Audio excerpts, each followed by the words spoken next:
Hello, everybody. Welcome back to Fableforge. It is Tuesday Night Live with episode 9 of the Red Opera, which means that we are actually nearing the end of season 1 in this initial arc. More to follow on that in the very near future. We'll see how it goes tonight and probably next week and go from there. But we'll let you know more about that at the appropriate time. For now, though, we need to get through this. This being Mogoro's Perch. Before we do that, however, please remember we still have Extra Life going. It's up till the end of the year, until I want to say January 1st. I'm pretty sure they kind of kill it. So you can donate and share the word and all that. I promise y'all, I'm still working on trying to get an Extra Life thing together. Might be late in the year, but I'm going to do at least something dedicated to Extra Life because I've completely dropped the ball on that. That's my fault. Moving on from that, however, don't forget that we have Patronic Inspiration, so you can help your favorite players and hurt your least favorite DM. It supports the channel and provides even more fun and a way for you to interact with the show. So you can cheer, you can donate anything over $5 worth and up if you want to get a specific player and so on. But feel free to do that. It'd be amazing. Thank you so much. Also, the donate tab down here. I don't know which side. Anyways, there's a donate thing. It's green. You can't miss it. If you click on that, and you donate through that, from now on, starting this stream officially, and every stream after, using the donation feature specifically, will automatically split up between all the cast members. So your support will go directly into the pockets of the people that are performing for you live, and in the future, moderators and all that stuff as well. So if that's how you'd like to support those individuals, that's how the way to do it. As of right now, the cheer bits and Patreon stuff, that all goes into the business channel account for that stuff. So we'll split all that up in the future. But for now, at least, that's how that works, just so you know that was a change. What else? I don't think we have anything else. I don't think we have anything else at all. So, along those lines, nobody last minute thoughts before we jump in? No? Oh, yes, that's a good point. So, Ona Shabes, unfortunately, is not with us at this moment. They may or may not be in later. It kind of depends on some stuff going on in real life. So either way, we hope Shabes, you're good and you stay good. And if they get to join us, that's even better. So now, thank you for that. Anything else before I forget? Because y'all know I forget stuff all the time in the beginning. Okay. So without any further ado then, let us jump into tonight's session of the Red Opera. My friends, upon defeating Thuldus, the Unformed One, and saving Yon'Cath almost single-handedly from this incredible, nefarious plot to infect people, you were teleported in time and skipped ahead a few weeks shortly thereafter. Making your contacts with the Accursed Guard, Lieutenant Jaren, you were filled in on the situation. There's all sorts of time anomalies, and they have beseeched you to look into these and help them out, since their hands are kind of tied, seeing as how they believe that this is a function of the Evermores, with a powerful patron, Mogoro herself, possibly involved. One that they cannot afford to upset, for lack of a better term, because they're so powerful and ingrained. They gave you a lead, an imp of a former Evermore who has since seemingly been killed. His name was Wretch, and you tracked him down at the Little Helper Inn after traveling along Patron's Pass and visiting the Scarlet Hearth and some more good stuff that happened there. But skipping ahead to Wretch, you convinced him, through your excellent persuasive abilities and a little bit of alcohol, to help you in this endeavor. He whipped out an Evermore pocket watch, clicked the button, and you're instantly teleported away from the Little Helper and yonder back to Cathrak on the other side of the river. And we ended with you standing just before this colossal clock tower known as Mogoro's Perch. Standing there at night, there was a few passers-by on either side of the street. Wretch was with you, and in the dim light next to the large doors, you saw a mysterious figure come out of the shadows, a masked entity, who propped himself up near the door gazed upon you for a moment, and then lowered his mask to reveal the face of a heavily tattooed, attractive, curious, blue tiefling. And that's where we left off. So, that's where we're going to pick up.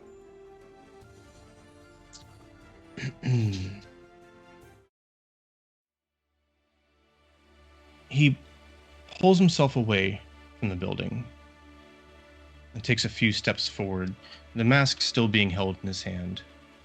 And as he lowers it, it kind of vanishes into thin air. Striding towards you confidently, you hear and those close enough feel Wretch, the imp, kind of nonchalantly slide out of view behind you, Katori. His footsteps echoing throughout the relatively abandoned streets, the clock tower rising extremely high above him, casting this long shadow, those bright, glowing red eyes piercing the darkness. But peculiarly, he has a very warm and welcoming smile upon his face. Once he gets 10, 15 feet, a respectable distance away, he stops and cocks his head a bit, looks left and looks right, straightens his head, and greets you. Well now, you are not what I expected. But impressive all the same. I didn't think you'd be here this fast.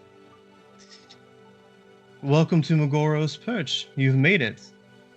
And without a scratch or bit of dirt upon you, yes, you do have potential.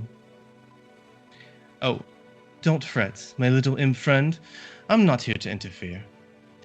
I just wanted a quick look at the new blood.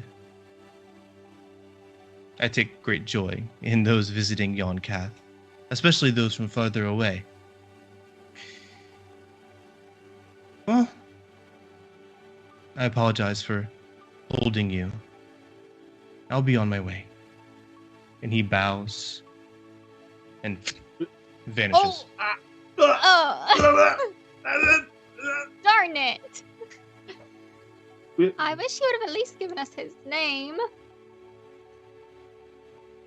Was he talking to us? I didn't realize he was speaking to us. I thought he was talking. What was his name?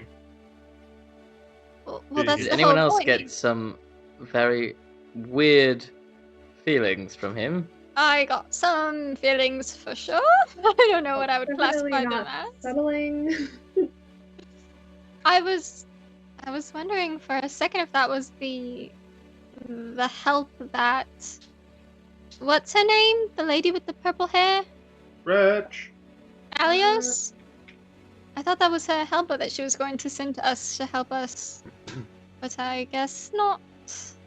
I found him particularly rude to not introduce himself. I didn't even know he was speaking to us. I agree, he should have given us his name. But, Wretch?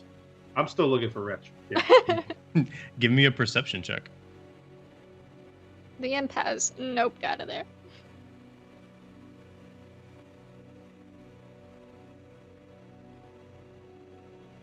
Did it work? Did it work? No? No?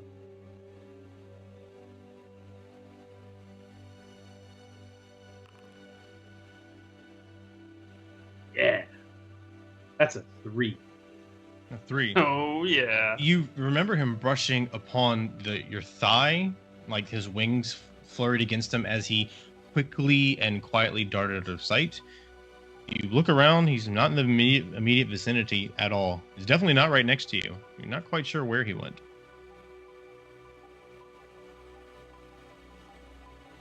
We didn't hear his footsteps down a certain alleyway. You guys can roll again since everybody would have been listening, but the DC's can be high because you were probably focusing on the individual in front of you. Yeah. We'll roll higher than a 3, please. Okay, I'll roll one. What was it, perception? Yes. was a 3. Yeah. Nothing if not consistent. Glancing around, there's a whole lot of shadows. You don't hear or see anything else. I wonder if he's off the imp's puke. He was very drunk. I wonder if he's off puking somewhere. Oh Lord, he doesn't have the horn, does he? What horn? The tankard? Oh no, I took that back. Okay. Yeah. Oof. Oh, here you go, by the way, brother. Sorry, I stole this from you. Yes, thank you. I'm aware. Well, I don't think we can count on Wretch's help any further, and it seemed like that Evermore expected company, but not necessarily us. Are we walking into immense danger if we go forward? Probably. I mean, one Let's can do only it. assume. Let's just for the whole, let's just go over exactly what it is that we are trying to do here. I We have that side You hear a quest with thud like behind you in the alleyway. Sounds like a body hitting wood.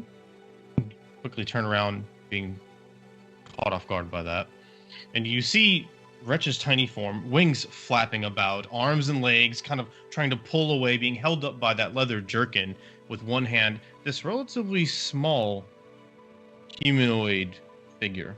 He has kind of a tan cloak, long hood up. You see a relatively brightly colored, long, puffy sleeve on the arm that is holding Wretch aloft as he walks towards you and drops him on the ground in front of you. Wretch kind of snarls and then darts away quickly, more angry than hurt. He pulls the hood back, and you see a bald, bony head, eyeless eye sockets with a bare skull, no flesh, no hair, with several teeth, a couple of them gold capped, actually. As he picks his skull up and look at you, you can't see exactly who he's looking at, but he's definitely looking at the group. And the jaw opens and retracts as he speaks. You hear the slight bone clacking as he does so. Mother? Mother? Is that you? By the way, this individual, in case this wasn't clear, is probably up to your waist. Oh, no, that's not my mother. Sorry, too small. Well, you're looking for this one then. Definitely not mother. we were. Thank you for finding him for us. I believe he had something. He stole something from you. That's why I brought him to you. My name is Tiniar. Alios sent me to meet you here. Something about getting in. Yes, we do need to get in. Do you know what he stole? No, I assumed that's why you were calling for him and he ran. Oh, And what is your name, sir? Or it? My name is Tiniar. And he bows quickly and pops back up. Tiniar. The cloak kind of... Tiniar. Tiniar. T-I-N. Okay. I want to put hands on Wretch. Yeah. You grab him. He's focused on this individual, kind of seething, still somewhat inebriated, to say the least. I want to I'd like to have it back, please. And I'll hold out my hand. Have what back? What are you talking about? Come on, What? give me. Give you what? You How do you stole know he something took from something, us. Katori? No, I this don't- yeah, he just said this eyeless man assumed that he stole something because he was running away. I don't think Can I he's not bonk just the an imp? eyeless man. He works for I'm a dodo leg. I work for Alios. I am no man. I have never been a man. I apologize, Yep. my kind person. Do the leg. Do the leg. brother, we're gonna have to work on your tact. Does the MC like he's telling the truth about He not works. having He stolen works anything? for the, the master Thieves thief. Guild. Yeah, exactly. I think he would know a thing or two about that. Yeah, but I think you might have just assumed it. Does the imp seem like he's telling the truth? Give me an insight check, Mirror. I was gonna tell you that, but everybody was going, which is fine. I was waiting. Y'all can keep talking. While she's rolling, have you been following us this whole time? No, I was told to wait for you by Alios. Wait so for us here, particularly this spot. Did everyone know that we were coming here? How is that possible? Well, this is where we have to be. Alios knew you were coming here. She told me to go to the clock tower wait for you because she had a deal with you. If that is a problem, I will leave. No, it's not a problem. No, it was just someone else was waiting for us too. Someone else. Yeah, very strange. Yeah, everyone knows. 15. It's a party. Majin, yes. Majin? Yes, I assumed he was here on purpose as well. I didn't know why. That's why I did not reveal myself. Do you know who he is? Or who they are? Majin? Yes. Yes, he is an advisor to the king. His right-hand man, so they say. Oh. Okay. Oh. I don't think... Is the king supposed to know we're here? I would say he knows. Yeah, well, no. Remember, that's why we had the little scroll guy, because it was, like, for the king's business. Okay. Well, yeah, okay. yeah. Dorotan sent us that we need to get the Evermore gems and find out if they're behind the anomalies. So technically, he should know we are here. I'm guessing he's probably involved in the whole tracking us situation, and I showed my bracelets. Can you get us in? My insight for if he's lying or not. Okay, what'd you roll for insight? 15. And which one are you trying to determine the honesty I'm trying to of? determine if the imp is lying to us about having stolen something. Oh, okay. Or not stolen something. So you haven't known him very long. That being said, the fact that you know he's at least somewhat, if not very drunk, means that if he was lying, it'd probably be really shitty. He seems to be consistent. He's not wavering. He's more anger and frustration with this other guy than any other emotion you're picking up right now. Okay.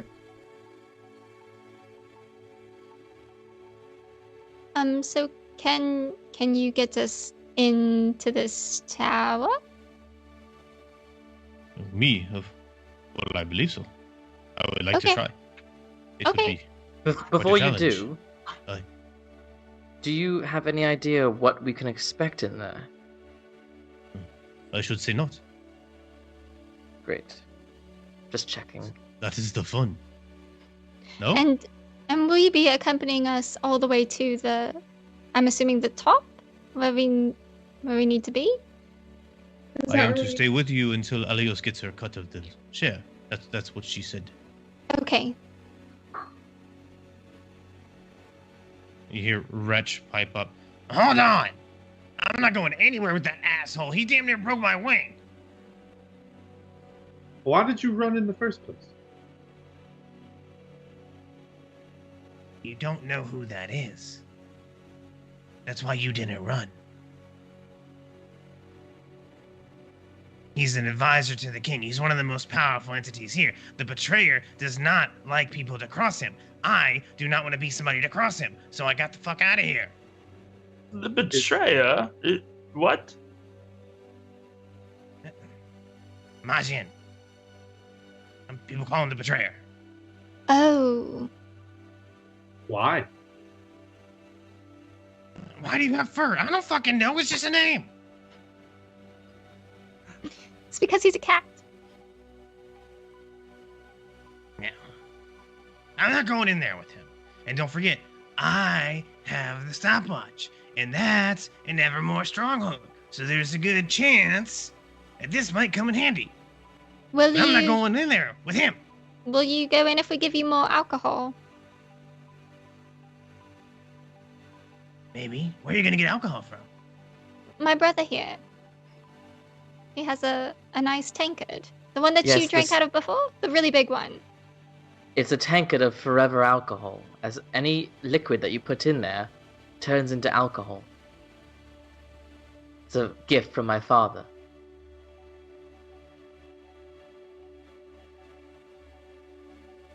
What if he decides to double cross us, huh? And we get fucking smoked? Won't do me much good then, a little bit of alcohol. Huh. It will certainly make getting smoked much easier on the palate. Yeah, it won't feel as bad. Tell you what. Puts a pocket watch away. I'll make you a deal. Crosses his little bony arms, wings flare out like he's trying to give this semblance of authority. I'll go in there with you. I'll risk my neck and wings. But you give me that tankard. Alright. If you prove useful in there, the tankard's all yours.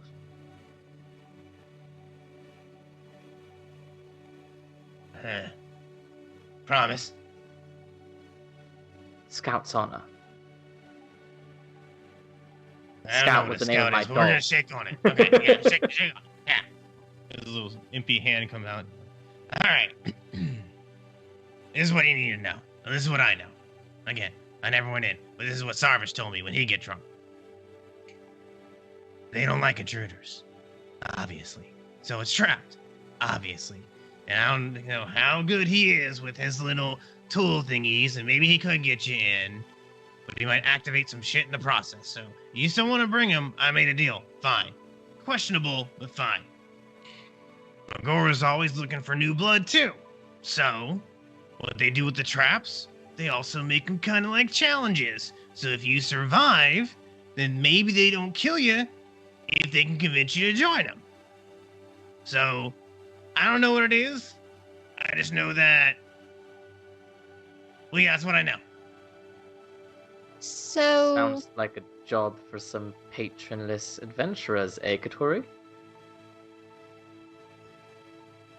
Yeah. about that. Fiora, you have two. And didn't Katori just need one?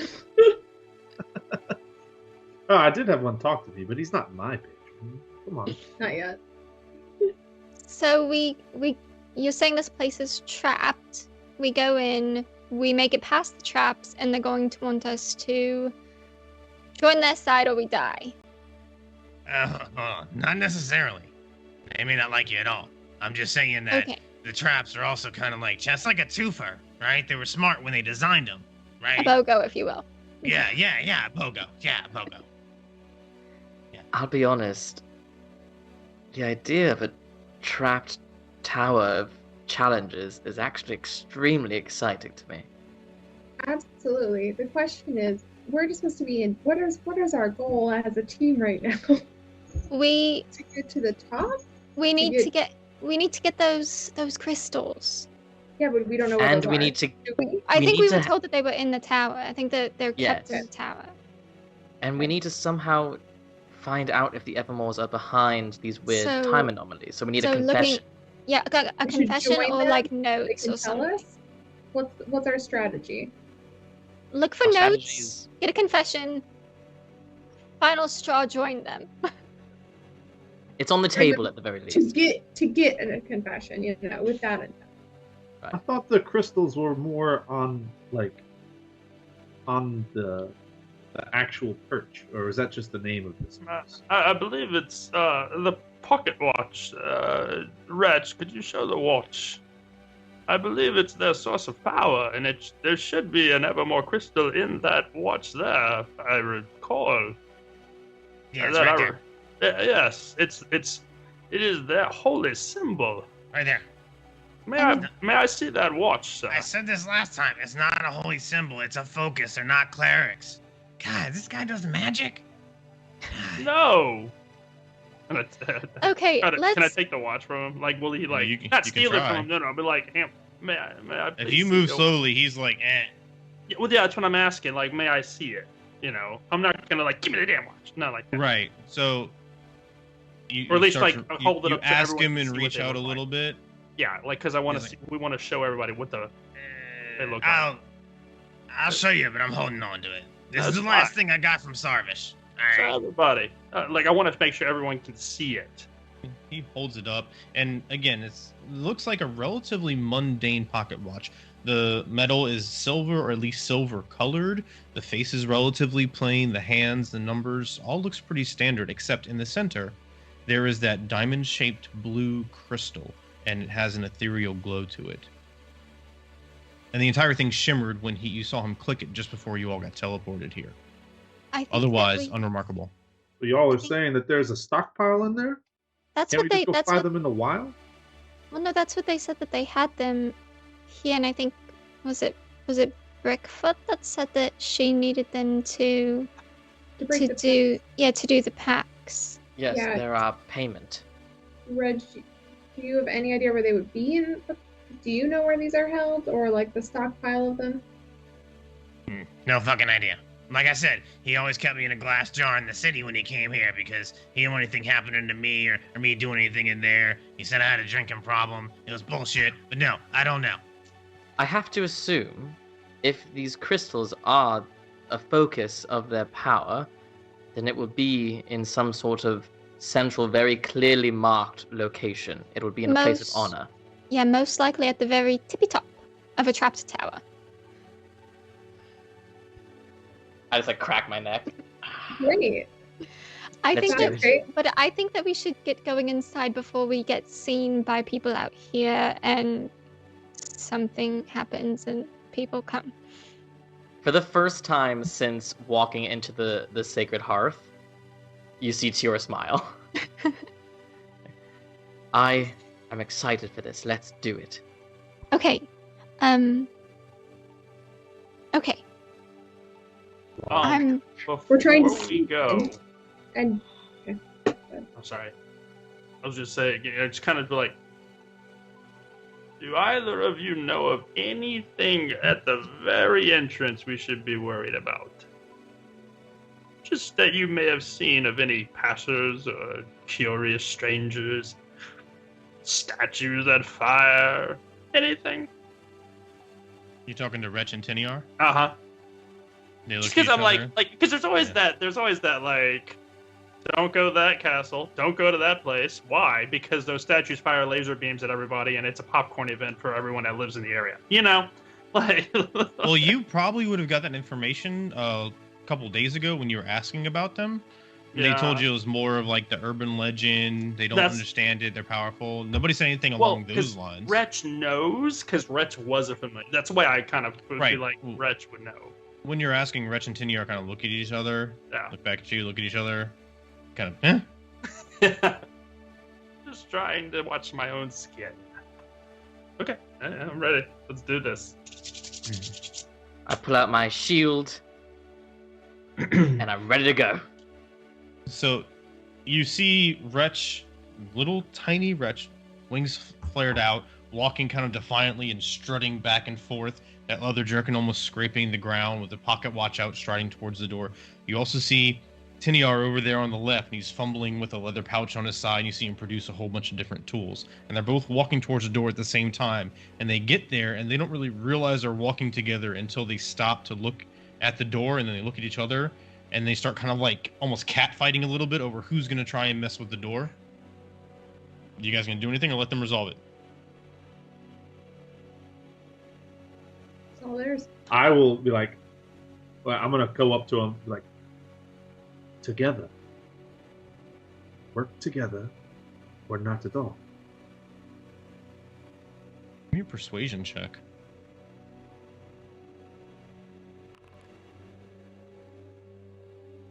$23.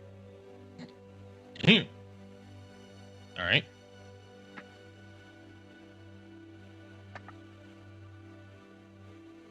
All right. So they both kind of stop and look at you and look at each other, and they kind of like drop their shoulders a little bit, like.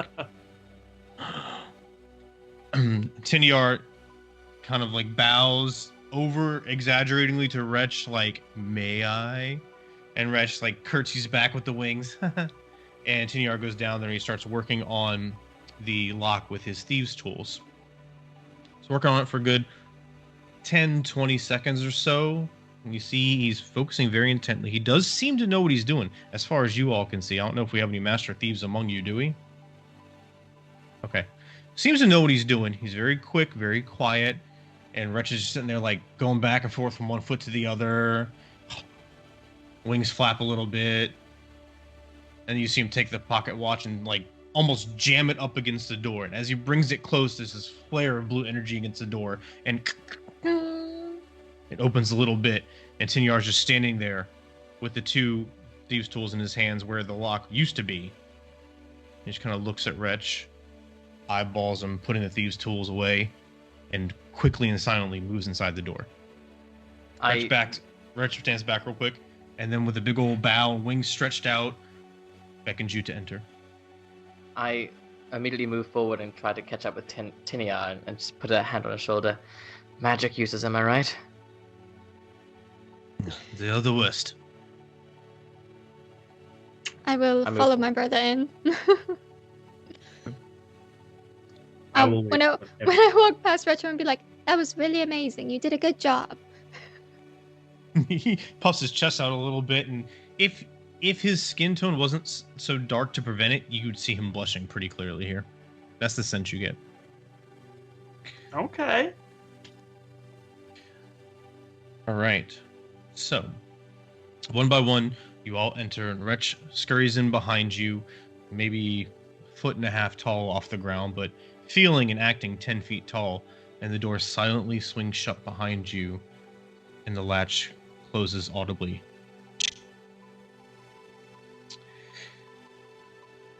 Looking around this room, it's relatively well lit. The first thing that strikes you is the sheer enormity of it. The tower itself was visibly large from the outside, very, very tall. But as you take in this space, maybe it's the fact that it's almost entirely empty, but it just screams ambiance. It screams emptiness. The ceiling is probably 100 feet off the ground, maybe more. The walls are all very, very bare. The room itself is bare, except for in the center of the room, there is a thin, spiraling black staircase going from the ground level all the way up to an opening in the floor above. And along the walls, at first glance, they look barren, but as your senses adjust, as you take in this space, you realize they look like a barren mosaic of tiles or misshapen stained glass. But as the sound drifts in and you start to hear this slow, quiet multitude of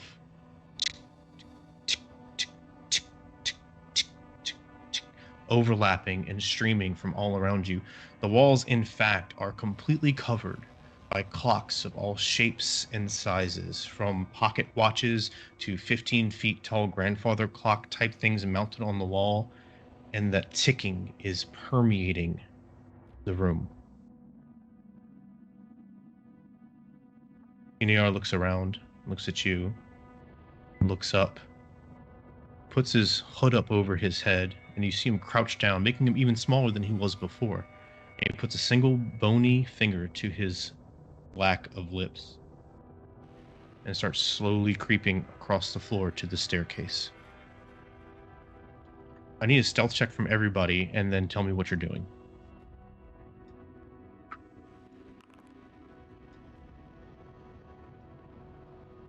Captain Hook's worst nightmare.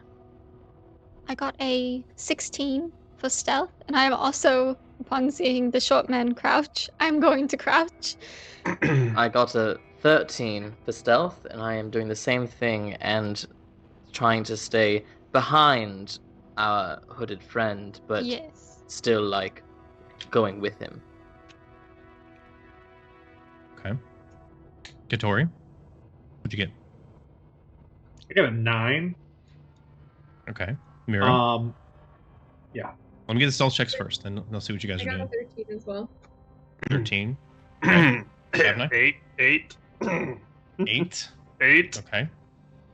Now, what are y'all doing outside of that besides following? You two, Phelan and Tior, I know are following. I want to be looking at the clocks. I want to see if they all have different readings. If they all have the same, where are the arms facing, that kind of thing. Okay, so just to be very clear, there are literally thousands of clocks. Glancing around quickly, the ones around you, you don't see anything in common with any of them. But just to be sure, make sure there's nothing else that I'm missing or you're missing, go ahead and give me a perception check. Meanwhile, everybody else is moving about 10 feet ahead of you, because y'all are moving slow since you're trying to be quiet. That's a 22. Okay.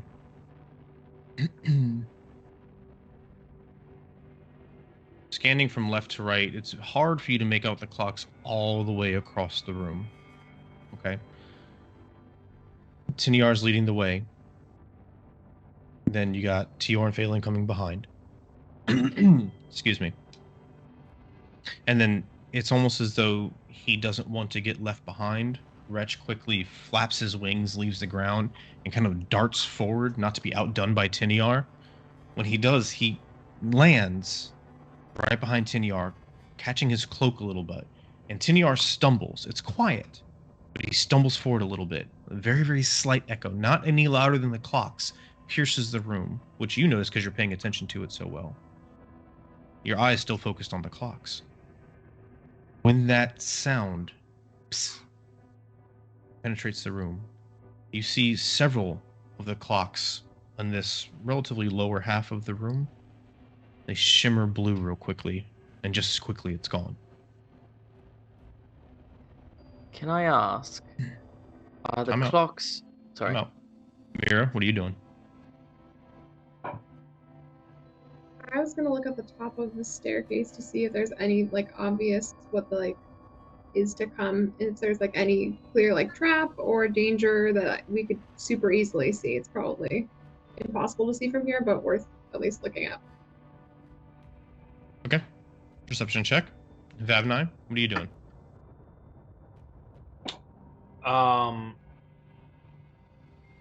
just gonna wait and see what they do. I'm gonna follow suit, but I have no intention of crawling. My ass is too old for that. Okay. No, to be clear, none of them were crawling. They're just crouching. crouching. Crouching is what I mean. I'm 75 years old. I ain't crouching because they would go straight to crawl. Okay. Got it. They're rolling Batman. Yeah. But I'll wait. I'm just gonna wait and see what happens. More or less. Okay, you got it. And what was your perception check, Mira? 17.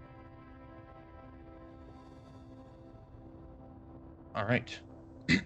So your eyes track all the way up, and it's almost gives you a sense of vertigo with the room being, I should have said also, the room is slightly rectangular. It's a little bit longer than it is wide.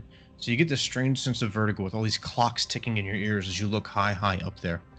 The roof of this chamber, the ceiling in this chamber itself, it's dark, it's shadowy. There's something, like the entire ceiling, there's something that's kind of glittery about it. Almost kind of shifting. It's hard to place. But in the center, where the stairwell breaks through to the next floor above, there is a dark spot. It looks like an opening in the floor. It looks like a mundane portal being a door of some type. But you don't see anything dangerous as much as the curiosities that I just described. Can I ask, without looking at the clocks, just following our guide here, the ticking, are all the clocks ticking in unison, or is it a cacophony of different ticks at different times? Yeah, no, that is a limitation of my ability to simulate the sound. That's right. It is just a constant wave and flux. They're all ticking separately. Gotcha. Never mind. Yeah. Also, real quick, I'd like to point out, thank you for the Patronic inspiration. I will use that. Players, don't let me forget if anything bad happens and I have to roll against you. Okay. So, at this point, Vavnai is following. You have words. you have Tiniar in front, and then Wretch is there, not to be outdone. You have Phelan and Tior there. Vavnai was following, and Mira and Katori were both looking around before stepping off. So you'll have about 10 to 15 foot lead on them, crouch slowly walking out into the middle of this room. It's probably a good 50 to 60 feet from the front door to this staircase, just so you know. All right, so continuing on, I'm going to need more stealth checks, and we'll go from there. 16.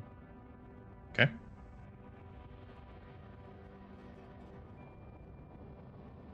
$17.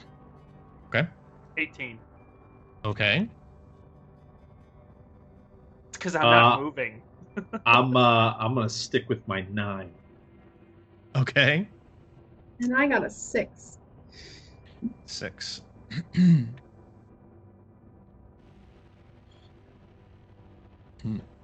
So, Mira and Katori, y'all were separated a little bit, and everybody is moving forward now, right? Or are you guys doing anything else? Okay. Well, I Once, wanted to go and twice. share my information, but you know. Okay, well, Mira's right next to you. Everybody started pulling ahead as you were looking around, so that's why I'm asking. Are you going to try and catch up to them? They're still going to move unless you're like telling them to wait and stop. I'm trying to make sure that you're doing what you want to do. Well, the sound is what set off, from what I saw, the sound is what set off the shimmer. So I'm definitely gonna show Mira like no sound at all, like finger to lips. Like I want like the look on my face is like important, like no sound. And then I'm gonna try to like get up to the party, definitely. All right. Well, moving stealthily, normal stealth roll. You're moving at the same mechanical speed. Catch up, you'd have to move faster. You have disadvantage on the stealth check. So you'd be kind of like stealth jogging. So what are you going to do? You want to stay at the same speed and not catch up? Or try to catch up and roll that stealth check with disadvantage? I would just roll again, right? You roll again, take the lower of the two. Do you say anything to me, or you just motion to me? No. It's like more like the expression on my face is like one of extreme importance. Like you would know, like something I can't say, basically, because I don't want if the little scuffle made that sound, because obviously it was as loud as the ticking, and it did that. I don't want to speak anything. But you look concerned. Yes, very concerned. Okay, then I am gonna cast message up to Tior to say stop the group, but like whisper it until we catch up. Okay. I'll put a hand on my sister and just try to reach out and try to touch our guide and just sort of hold everyone. It's really big. So one hand on Tiniar, one hand on Phelan. Meanwhile, Wretch is completely oblivious, just do, kind of half jogging, half skipping, quietly continuing on towards the staircase. All right, so y'all stop. Mira, you see them stop. Katori, you see them stop. Y'all see Wretch continuing on towards the staircase. And then y'all allow Mira and Katori to catch up to your group? Okay. All y'all together, y'all are creeping up. You're probably like halfway, maybe a little bit more there towards the staircase at this point. I'm gonna I'm not gonna say anything because I don't know if it really can make the sound. But I'm gonna like get everyone to look at me, right? And I'm gonna like do like a writing. Like, does anyone have anything to write with? That's basically what I'm gonna do. I'm gonna be like, I have an ink pen and parchment in my bag that I will be like, I'll like give him a confused look and pull it out and hand it. all right. Is Wretch continuing on? Mm-hmm. Yeah, I'm gonna cast message to him like, hello, we're behind you.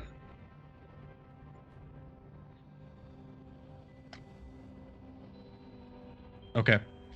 So you cast message, you release the energy, and he kind of like jerks around quickly, like he's a lot more on edge than he was pretending not to be, and he almost trips, but his wings kind of buffer him, and he floats up and then comes back down and looks back, and he just looks back, wings and arms go out like.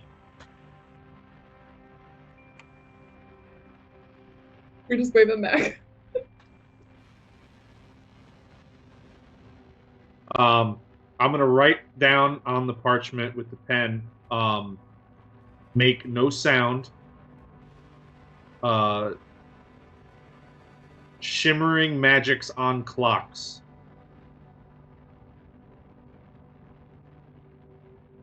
I'm just gonna take the pen and say with sound ? And put an arrow to shimmering shimmering magic on clocks. They're like that. Yeah, I'm gonna like circle sound and keep circling it, and then X through it.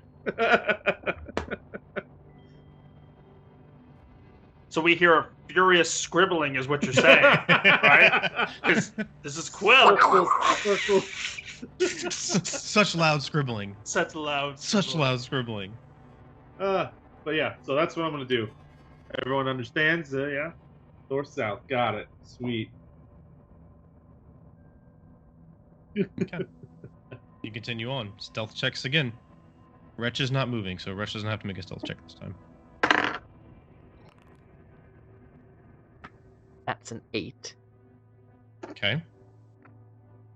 That was a 15 for me this time. Okay. That's a 13 for me. All right. Okay. I also got a 15. Okay. Mira got a 5. All right. So. Oh, you know what? I forgot. Ona is with y'all. Someone needs to be rolling for Ona. Oh, I got you, fam. I got you, fam. Let me pull her up here. Can't let my girl go without. All right. Let's see. Uno momento, por favor.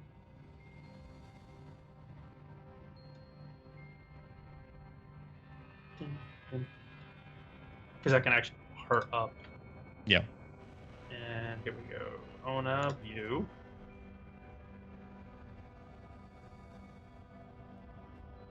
She's stealth +1.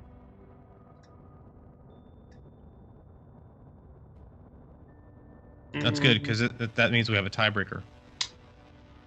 Alright. +1. She got a 2. I'm sorry. I mean, I don't know what you expect. In the back. that we understood what they wrote down. All right. Somebody we'll have Ona roll the d6. So, Josh, if you could roll 1d6 for Ona. Mm-hmm. And then everybody needs to roll a d20. And remember your score. That's a 1. Okay. Not bad. All right. So, I had a 17 for Tiniar. I had a 2 for Wretch. Phelan, what'd you roll? 15. Okay. Tior? So it was originally cocked between a 2 and an 18, and so I re-rolled, and it was Okay. very clearly a 2. Okay. Fab9? Alright, what did I need to roll? I was rolling Ona's. Flat d20. You're good. Flat d20? And roll a flat d20 for Ona as well. Mira? 2. Wow, 3 2s. Okay. Katori? 7. Okay. What? I Ona got a and 2. Vabnai? Oh, and I got a 7. All right, so 4 2s. We need to re-roll now. Wretch rolled a 7. Wait, everyone has to re-roll? Everyone that rolled a 2 does. Oh, I got a 12. now there's 3 Okay. people that have 7s. No, don't worry about the 7 now. This is like a roll-off. Oh. So everybody that rolled a 2. 19 for me. Okay. For Vabnai. 7's the lowest so far with Wretch. 10. Yeah, okay, so Wretch. All right. So it had to be Wretch. Wretch wasn't even moving. So, No, poor Reg. Ona bringing up the rear. You're all creeping forward, and then suddenly Wretch gets this like weird look on his face, like he's about to call out to you, like, and then he clutches, and when he clinches, Tiniar's like, stop, and then chain reaction, stop. Ona looking off to the side, do. Everybody falls to the floor real quick, and Wretch like jumps up and, oh shit! And then all of a sudden you see this blue bolt of energy streaks out directly at Wretch, slamming into him, and you see he kind of stops for a second in midair, and then slowly beating his wings, comes back to the ground, and then all the skin that's exposed on his body, you see instantly start to wrinkle and thin out. His jowls start to go a little bit, his wings droop a little bit, and he starts moving really, really slow. He puts his arm and wing up and calls to you, and then he turns and starts running very slowly towards the stairs. What's everybody doing? The smile is gone from Teal's face, certainly. Oh man. Is there anything else happening on the walls, like with the clocks? Have they settled back down, or are they... You saw that one bolt. That was kind of like the reaction or the beginning of a new round. So I need to know what you're doing before I can tell you what to roll and what happens. I'm going to be creeping forward slowly and quietly. I've never been quieter in my life. Okay. Yeah, no. Definitely going to be quietly going forward. How far are we from the thing still? Y'all would be... I'm trying to remember because they had the whole you guys stopped and then y'all caught up thing. That would have been at the halfway point. And that was when y'all were leaving from that moment is when Ona failed the last stealth check for the tiebreaker. So that happened. You guys are right about halfway. Y'all were leaving halfway. So since that happened, I'm allowing that to change the dynamic. You're still halfway. You can continue with your original plan, or you can do something else. Is he still changing, like now, or is it done changing? I mean, he's asked a feet away from you, so I mean, you can't really tell. He's booking towards the stairs. Slowly. Relatively slowly, yeah. He is slowly booking it towards the stairs. Can I look towards the clock that just did that and see if it looks like it's going to do it again, or if anything around it is still funky or glowing, or... Yeah. Disadvantage, or if you want to burn an action to do it, then you can roll normally. Disadvantage. Okay. Since I've been rolling so good today. I rolled a 2 and a 16, so I'm so glad that I did that. 2. Okay.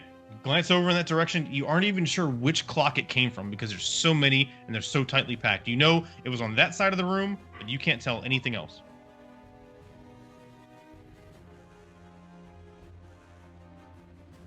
All right, so everybody is creeping forward slowly once more. Did anybody do anything different than that?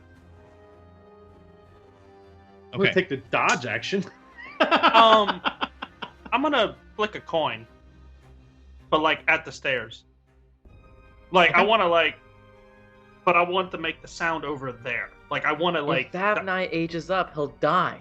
No, but no. That's the thing. Like Maybe he I'm not. down. I want to flick the noise. I want to create a sound elsewhere.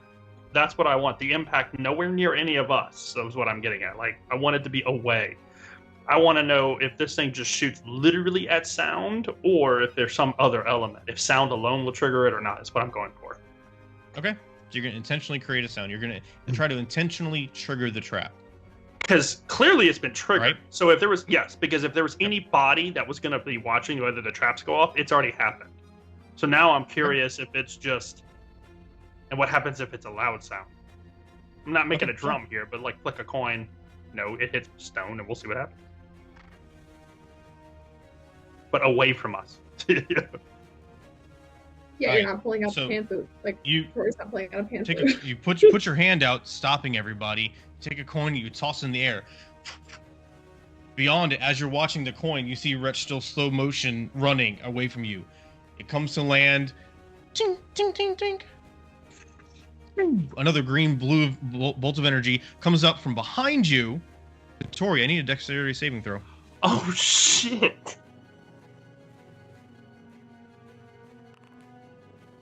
Y'all don't see this. No one sees this. He just got hit on his. He did something clearly. That's an 11.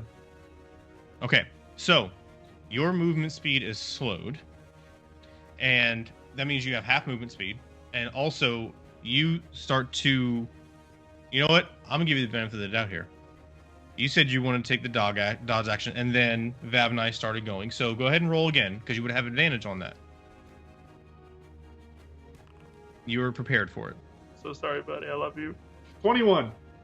Okay. All right. So this blue bolt of energy streaks past, and you feel time warp around you. Your movements get slowed as it passes within inches of your face, and then it streaks past, and your movement goes back to normal, and it darts and slams into the wall against the room, dissipating with this blue shimmer all around the clocks.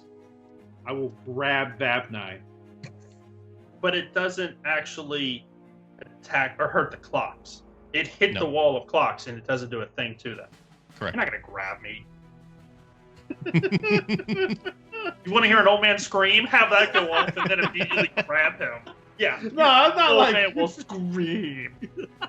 All right. Just like. So, coin situation resolved. It was an oh shit situation. Everybody, anything besides moving forward slowly, did that change anybody's mind? I'm going to move extra slowly. You thought this old man was slow before? Y'all don't even know. I got the old man slippers on, and we just doing like shuffle, shuffle, shuffle, shuffle, shuffle. All right. So everybody go ahead and give me that stealth check. Can I get advantage? Because I'm like, y'all, we gonna be here all damn day. They made it That's like a- that face. That's a 22. Okay. 6. Okay. 14. Okay. 16. Let's do this. Okay. 18, finally. Okay. And for Ona.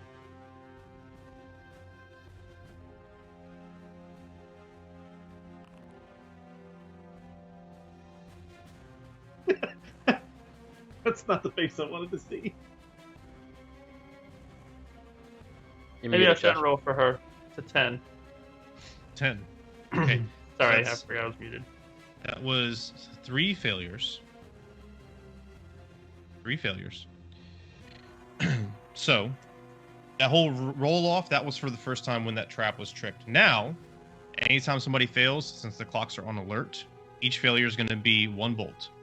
And they're going to be randomly assigned. First one is at Tiniar. The second one is at Mira. And the third one is at Phelan. All right, so Oh no! dexterity saving throws, please. Tiniar is going to roll natural 3. He gets hit. I got a 17 for dexterity save. You succeed. You dodge the bolt. Got a solid 5. That's a failure. So your movement speed is halved.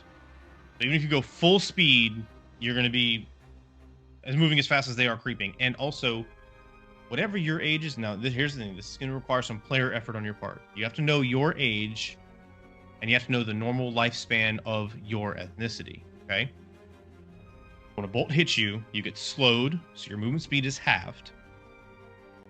And you lose 25% of your remaining lifetime. You age 25%, closer to the average lifespan. So if it's 100 and you are 0, then you would suddenly be 25 years old, if that makes sense. Be loose with the math, you get the idea. Okay, 4 failures is very bad. All right. So, with that, Wretch makes it to the stairway, even though he was slowed, because he was so close there. He makes it to the stairway, and as he kind of flirts up slowly, barely able to stay in the wind because he's moving so slow, he slams down on the steps, and then you see this flash of silver energy, and he starts moving at normal speed again, and his skin starts to heal and regain normal elasticity. He starts jumping up and down the stairs. Come on, come on! I would like to attempt something foolish. Okay, I'm going to pull out my bow, okay. and I'm going to aim at one of the clocks, specifically the clock that hit Phelan, if possible. Okay. And I'm going to look at the party.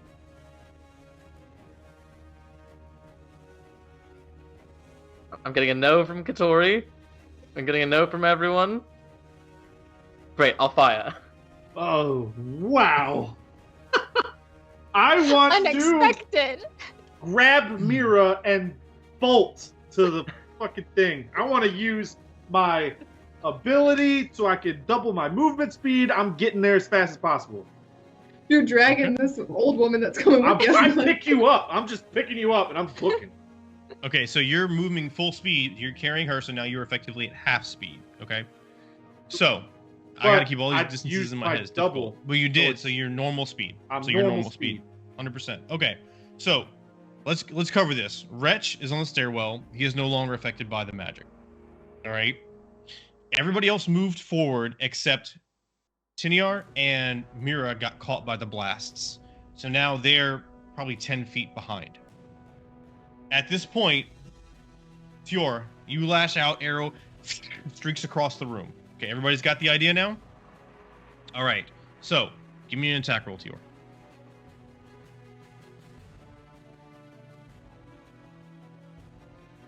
$12? 12. You arrow streaks through the air, sliding silently, slams into the clock, about 2 over from the one that shot out at Phelan. However, as it does so, there's this crackle of energy and a chain reaction, and 5 clocks around it all. It goes an entire around the room, very, very quickly, like a wave. I need everybody to give me a dexterity saving throw. I thought it was a good wave for a second, I'll be honest. Is it against magical effect? A magical effect? Yes. Okay. I got a 16. I got a 9. Okay. The entire room is getting lit up with magical energy, so this DC is ridiculous. 16's a fail. 9's a fail. I did a solid nat 1. You are frozen in place now. 7. I mean, you're being carried, but you are frozen. You're a 7. That's a fail. All right, you know what? Here. Let me do it this way. If you rolled below an 18 total, you failed. Yeah. Yeah, we failed. Okay, so everybody failed. All right. So we're improvising this here. Sorry. It's okay. Improvising is good. And, your party will deal with whatever your party deals with.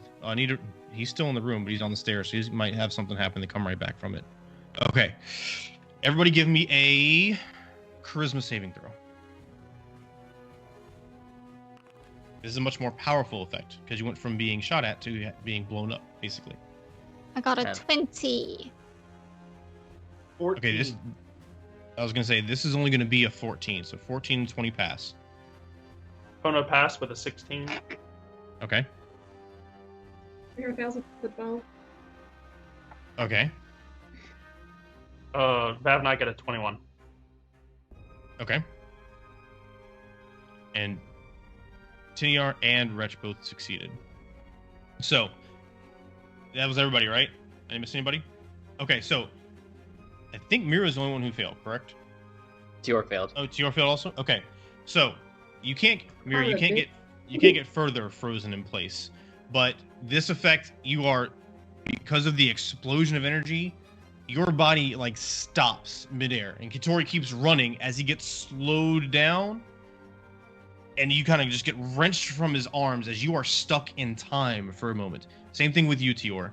You two are completely stuck, mid-stride, mid-air, frozen in time. While everybody else is now, because I think everybody failed that first check, the dex check, you are all now slowed. What are y'all doing?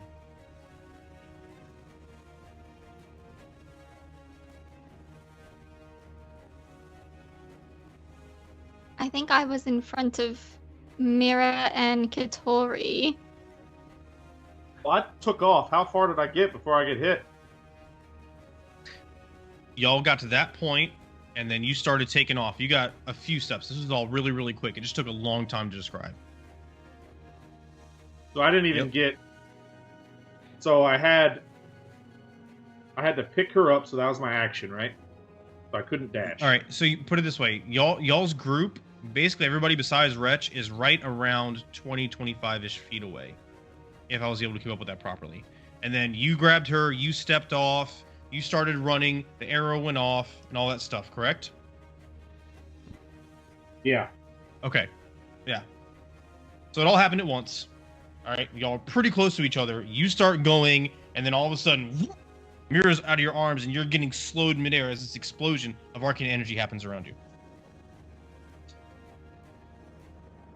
If she's ripped from my arms, does that change my walking speed? I mean, yeah, you're not being weighted down anymore, but you are now slowed as well, so it's essentially the same speed. Right, so I'm still going 30 feet, so I can make it. You can make it to the stairway if that's what you're trying to do, yeah.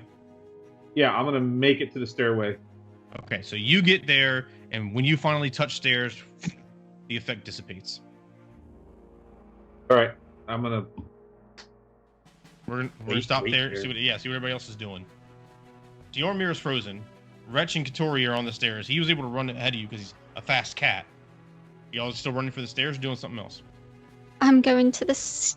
Oh, where's my brother? Is he next to me? He was a little bit in front of you, and you started moving as that arrow went out, and then all of a sudden he just hasn't moved since that blue shockwave of arcane energy rocked the room. As I walk past him, can I try to tug on him and see if he moves? You can. Okay. You're slowly running. You reach out and give that tunic a good jerk, and he's stiff as a board. You can't even move the shirt. I'll go by and give him a slow-mo frown and keep going. Okay. Vavnine, you do anything? Ona doing anything else? Yeah, we're just gonna slow walk past him and be like, "It sucks to be you, bud." All right. So you all That make wasn't very smart. And she'll put a fish in his breast pocket. All right. So you all make your ways to the stairs, and the effects of the magic dissipate as you touch the enchanted staircase. You basically get their version of dispel magic cast upon you. You would kind of sense this as you do so. So you are no longer affected by this. Your two friends, however, are out there stuck in time in the middle of this room.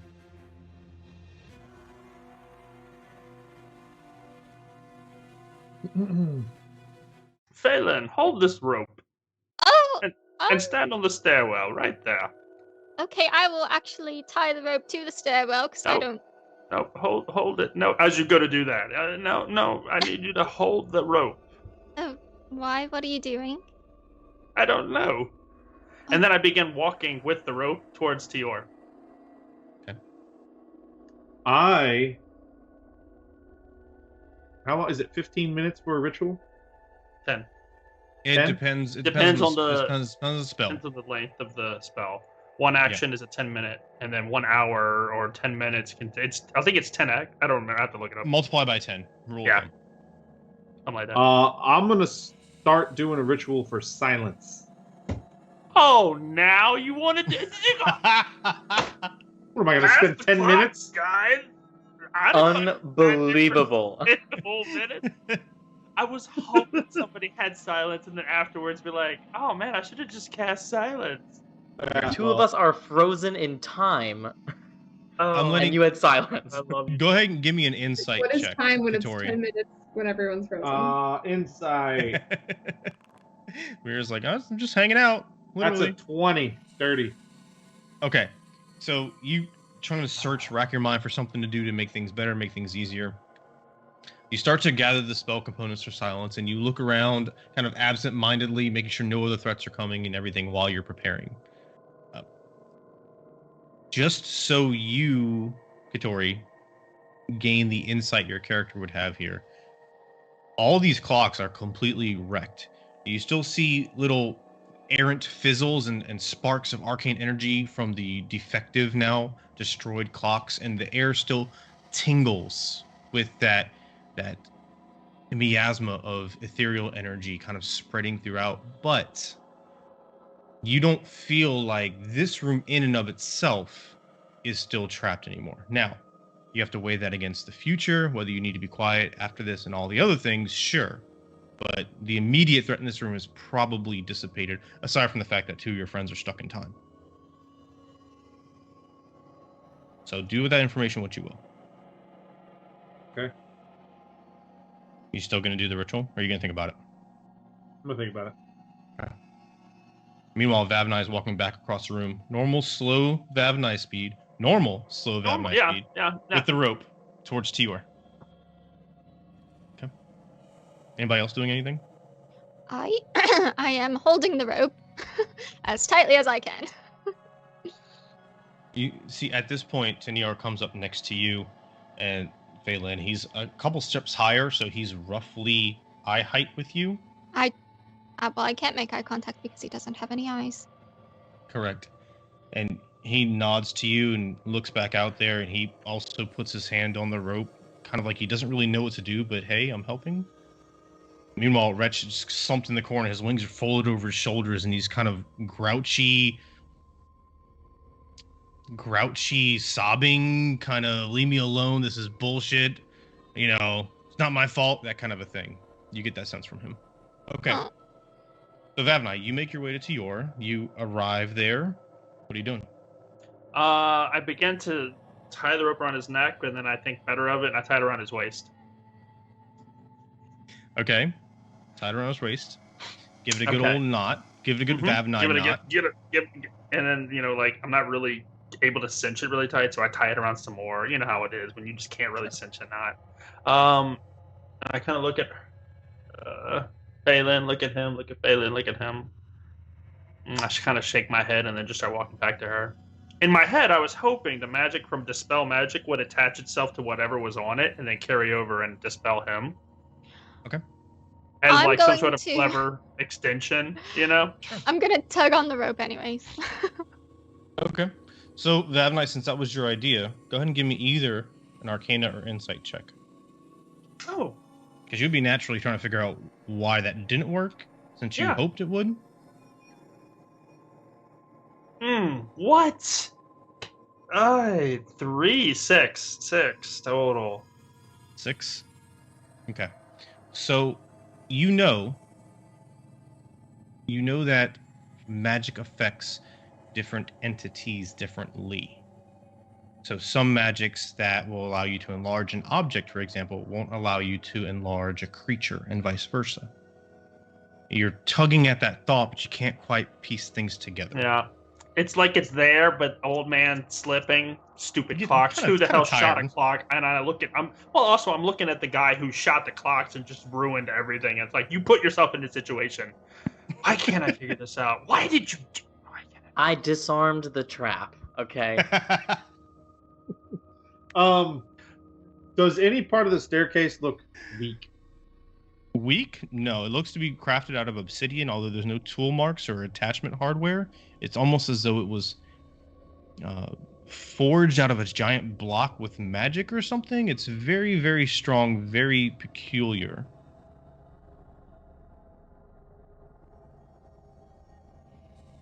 There's no way I could get a piece of it. I mean, you could certainly try. You just asked if it looked weak. I want to try to get a piece of it. I will use a dagger. Okay. Well, you're definitely going to be able to hit the staircase, so give me a damage roll. Let's see what happens. At that tone, I don't think that's going to matter. My tone fluctuates. Let's see. That is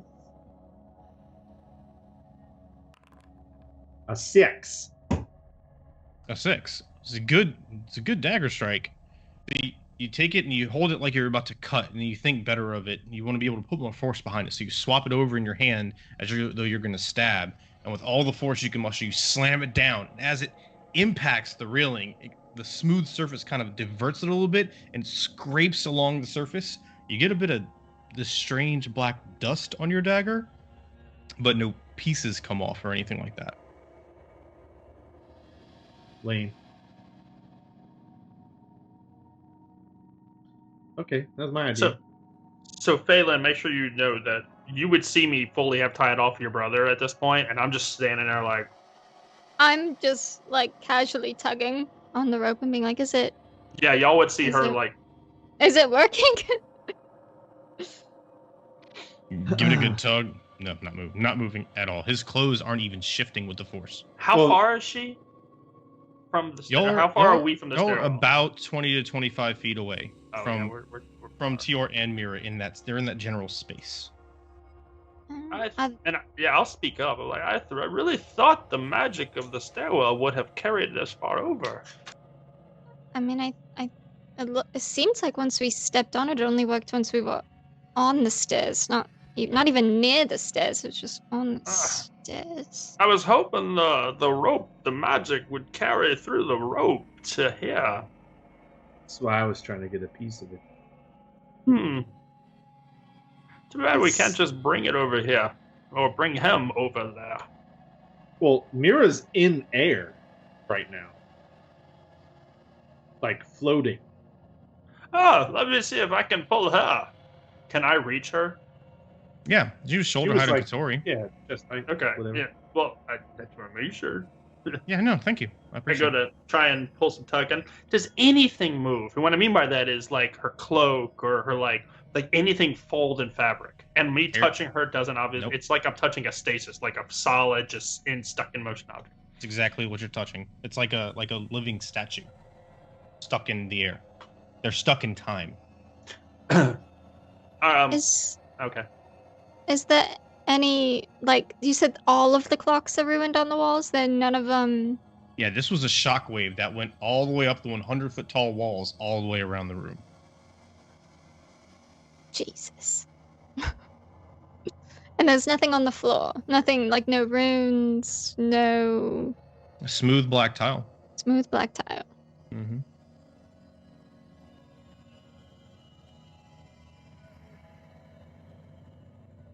Ouch. This hurts my brain.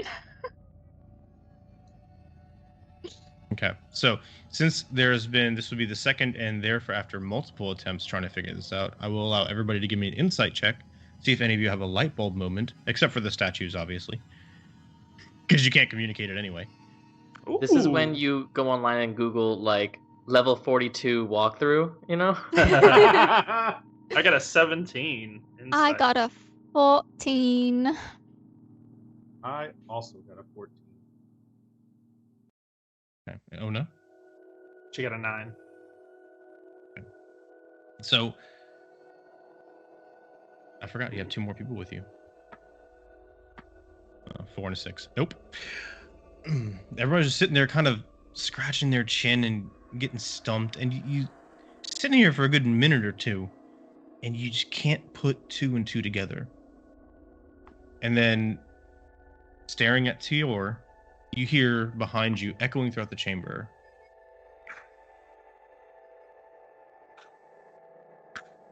We failed the first room. and Majin walks from around the corner, the mask removed, and he kind of slouches mid-air, leaning against something you can't even see. His arms cross his chest. Well, that didn't take long, did it? Hold on, I'm almost there. I'm sure I'm gonna have it soon. I'll wait. I have time, do you? I have the time I want. Yes, lucky you. And all of us are that. Fuck you. Like, I just kind of mumble grumble. Like, no, really, like, you just mumble grumble to myself. Just kind of disdain. So can we brainstorm out loud? What if the rope won't work? What if a person would work? Do you think we Oh. could all... Let's link hands. Let's touch each other. Great idea! I grabbed Tior by the hair. Because I figure it's, like, really far... Well, no, I know. You know what? It might need skin to skin. I, like, put my hand over his face like this, you know, like that, and then I kind of just reach out. I'll walk out there and hold Mavnai's hand. And then Katori's gonna have to hold her hand and like, oh no, we'll hold. Yeah. We'll get a chain of friends. Okay. So, Katori, being the one nearest to the stairs, still looking at Majin, and then Ona between you and Fei Lin. Ona reaches out her paw, and you look over, and you look at Tior, look at Majin, grab Ona's hand, and touch the staircase. And then this jolt of energy streaks through you like you get shocked. And then you hear a from Tior at the end of the chain. I wrap my arms. Well, excuse Brother, we you. did it! I wrap Why my did you arm do that? under Mira and to catch her when she falls, because I don't want her to hit the ground, you know. Note, I am 75. I will not be able to hold her, but at this moment, it sounds like a good idea, and I'm probably going to hurt my hip. You're That's trying. appreciated. But it's like, I'm so excited. Oh, yeah. Fab9, do you want to switch? I already touched her, bro. Yep. Because We're I'm doing like, this. it's like, oh, it worked, and then immediately would have, like, you know. All right, so as soon as you touch, the weight of Mira comes down upon your arm. Give me a strength saving throw to avoid hurting your hip. We're doing this, y'all. Oh. Oh. God, that's gonna hurt. That's a 5. That's a 5. Okay. This is true. So, this is It's exactly really true. awkward. Mira comes down, and then your elbow kind of drives into your own hip, and you double over, and your leg Ooh. collapses underneath. Mira, As I'm you being slam helped to by the ground. somebody else. That's the best part. But Mira is no longer frozen in time. Oh my back! Oh no, are you I'll- okay? I'll look over at what's his face, that new guy, and say, and you were here why? Not there.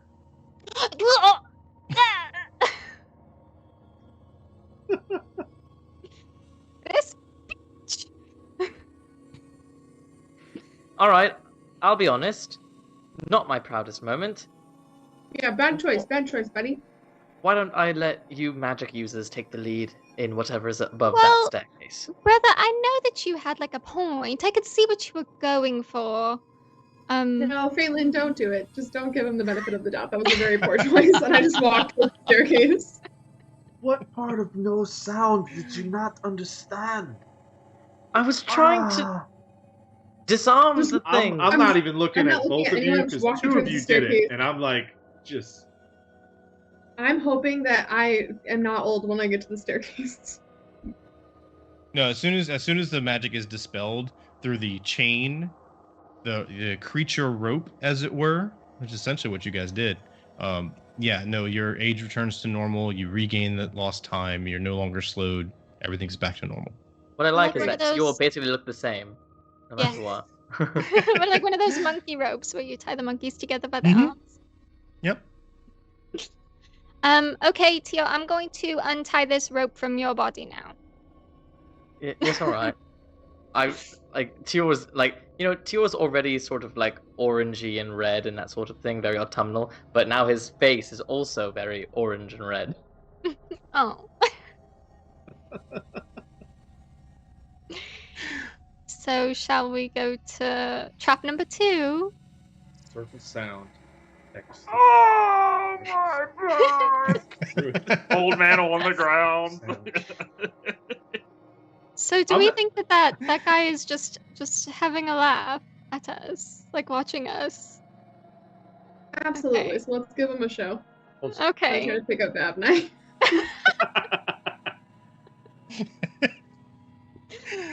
Oh no, can you put Vavnai in your pocket again? In your pouch? Absolutely. Yes! Yes! Come here. I'll pick him up and put him on. You silly old man. You're too old for that. Don't forget to give him a fish. Here's a fish. I pull one There out you of go. my fold. There you go. All right. Love you, So, Shades. so to the shades. Listen to me. You screwed me up. To the stairs. Anything else? To the stairs. Are there any crystals in the clouds? If you from a distance, you can give me a perception check, or you No, I can go want up to to go up them. to one. I want to go up. Okay, investigation check. Hey, you did say Mira is no longer old, right? Like all the Correct. magic is dispelled? Okay. That's Correct. making sure. That's a 12. 12. You don't see any crystals in the clocks, but it is quite obvious when you get within a few feet of them that since they've all essentially exploded with arcane energy, down around how they all have the circular faces in one fashion or another, down around the bottom in that arced area, there's a blue powdery residue, a metallic, crystalline, dusty residue. I will be behind my sister on this staircase. Okay, you got it. Katori, you're catching up with them? Yeah, I'm gonna go up to them, still with the note in my hand, just reading it. Like, why didn't it work? Why? Okay, you got it. So you begin this very, very long ascent up this thin spiral staircase in the center of this cavernous room. The higher you go, the more the arcane energy seems to suffuse the environment around you. You get more of that kind of tingly, hair on the back of your neck stands up feeling as you climb higher and higher. And the height and the fact that you're on this really thin staircase, those of you who may have an issue with heights, it's really starting to get underneath your skin. You get a little bit dizzy when you look down and look around. As you approach the top, who's leading the way? I know Tiar's behind Phelan, but who's leading the way? I want to be pretty far Tiniar forward. is leading the way. Yeah, I assume that they're leading the way, but I want to be right behind them. Yeah, I was going Okay. to assume the other two, and then I'll be behind Mira. That's fine. I'm the rear. So Tiniar gets up to the top. Wretch, not nearly as motivated to jump in front of Tiniar at this point. Tiniar gets to the top, and that dark spot you saw from the ground that appeared to be like a shadowy opening, it's actually a flat surface. The ceiling around it is, as you get closer, you see that what was that sparkling kind of shifting appearance. You now see that you're close enough here at the very, very top of it that it's almost as though the ceiling is made of this pristine, smooth, massive piece of translucent glass. And above it, it almost looks like silvery sand shifting and flowing around above the ceiling of this room. In the center, that dark spot is kind of reflective now. It's almost metallic. It seems smooth. It does appear to be an opening or some kind of a way to get through, but it's not a door in any traditional sense. There's no hatch. There's no hinges. There's nothing like that. Once you get to this spot, Tiniar's up there. He looks at it for a second. He turns around and looks at all of you. Kind of like, you want me to try and do something, or? Oh, Tia, you want to shoot that too while you're at it? I call from the back of Ona. Is that a real suggestion? Oh, why the hell not, son? Let me get Why- down. Oh why no, don't- turn around. No, why don't we? Why don't we just try to like poke something through it, like we did with the stairs in that one place? Just try to stick something up there. See if I it's like really a. try to get Wow. Ona to turn around and go down the stairs now that they're discussing I'm not letting. I'm like blocking. Like, no. Oh no. I mean, if it's like one of those weird like portal things, like what happened at the guardhouse that we were at, then maybe we can just walk through it and then we'll wind up on the other side. Ona throws a fish at it. Does it? Let me. No, like, see what happens. It smacks with a wet, thunky sound, and then slowly It just drifts returns off back. down. Does it? Goes down to the Okay. floor. So it has a resistance. It does have a surface tension resistance. Does it Good look idea. like an hourglass? No, it's circular.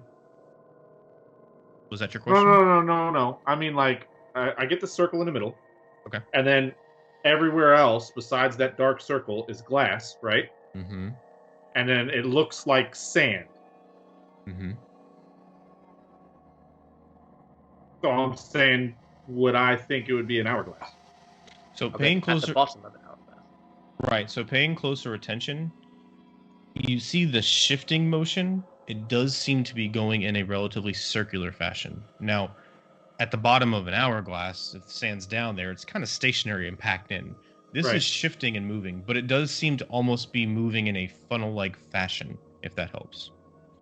So we're walking into a tornado. Got it.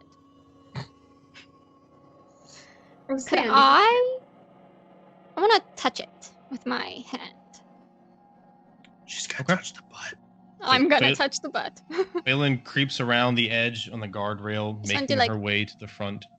Don't touch And the butt. Don't You give- reach up and you go to place your hand against it, and it's cold and it feels metallic. And as you start to pull your hand away and consider this, you feel this tug on your leg, and you see Wretch is climbing up, and the stopwatch is glowing. And then this bolt of arcane energy streaks from the stopwatch in his hand to the ceiling, and then you're sucked up into it.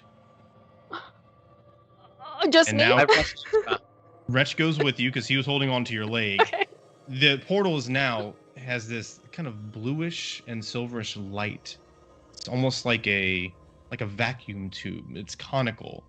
And Tiniar looks and leans forward, and he kind of unintentionally gets sucked up into it. So definitely a tornado. No, it's like one of those things at the bank when you're outside and you put your thing. Yeah. Yeah. The Yeah. cash tube. I mean, arcane energy instead of air, but yeah, pretty much. I imagine on, we make old the same man. noise too. We make the. Ona just charges it. All right. Is anybody not going up in here? Up in here? Okay.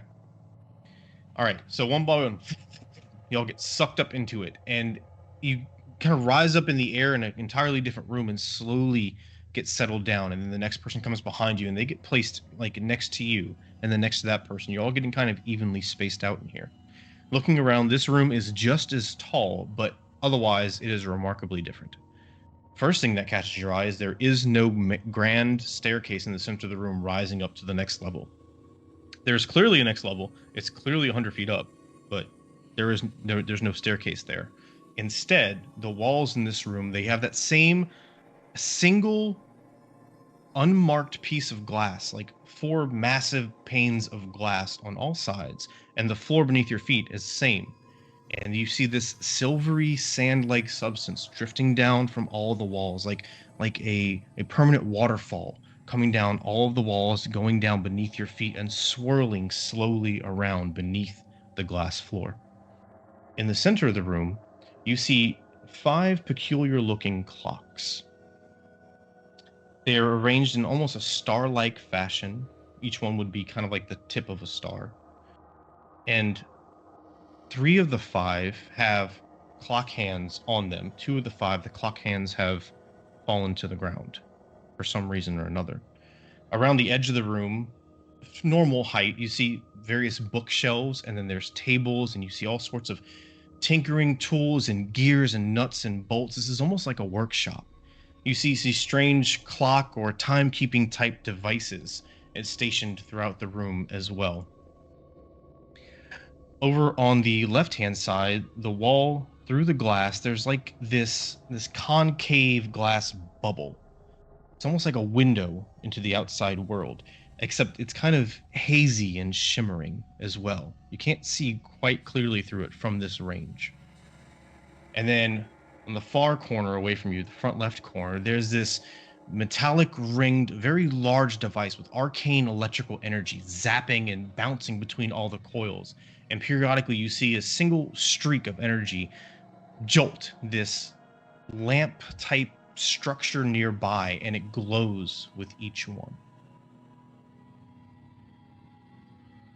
I am going to go toward one of the bookcases and read some of the covers and see if they're on a specific subject or that sort of thing. Okay, give me an investigation check. What's everybody else doing? I want to go over to the clocks in the center and see what time they are. That is a natural 20 for investigation, so a 22 total. Okay, you got it. What's everybody else doing? I want to, I want to take. He's going to the bookcases. She's going to the clocks in the center, which do have my attention. But how many? I know you said there was a whole bunch of clocks and clock parts and stuff all around. Clock faces. Mhm. How many are there? Does it look countless? Does it look endless? Does it look like 10, No. 20? So more specifically here, there's 3. They're almost kind of like these strange arcane sundial type devices, except much more complex. And there's 3 of them scattered throughout the room at various locations, and they're pretty large. They're a good 4 to 5 feet around. And then in the center of the room, there's 5 clocks standing upright, relatively normal looking clocks, and they're all facing each other. And 3 of those 5 clocks have the hands at various points on the face, and then 2 of the clocks, you can see that the hands of the clocks have fallen down on the ground here in the middle of the room. Does that answer your question? No, but it's fine. That it brought more questions. I was saying, so there are no like smaller clocks. There's only 8 in total in this room right now. Correct. There's the 3 table style ones, and then there's the 5 freestanding ones in the middle of the room. Okay, I want to check out the three, not the 5. Okay, you got it. Mira? I'm following Tior to make sure that he doesn't pull out any weapons of any sort. Okay. Vavniona? Vona? So, kind of go off of what Katoros was saying. Like, parts, the clock parts, that are all over the table, or all over the, where are they? All the gears and nuts and bolts and everything? Yeah. There's many tables scattered throughout this room, and they all have a large amount of gears and nuts and bolts and tools and all over the Okay, place. so it's a plethora of just stuff. Because I was wondering if it was like, hey, see these 8 clocks? There's a random amount of parts that seem like you might be able to make these clocks. That's what I'm kind of thinking in my head. Right. Was like, no, not this like table that at for all. this clock, this table for that clock. Okay, that's what I was kind of wondering. We'll just do rounds to see if that's something we might note. But that's what we'll be doing. Just checking out the different tables on clock parts, seeing if it's like, assemble this one, assemble that one. Okay, sure. All right, so you move over to the bookshelf immediately to the right, and Mira suspiciously follows you. Katori, you start looking at one of these tables, and you see Tinyar follows you as well. Wretch is kind of sticking with Vavni and Ona, really, really close to Ona, and at one point kind of flutters up on her shoulder, probably because Ona's the biggest and scariest, relatively in conventional sense speaking here. So Wretch is like, ooh, piggyback ride. And Phelan, you begin walking towards this central structure. Now, because of where you came up in the room through the portal, the closest thing to you is this central point.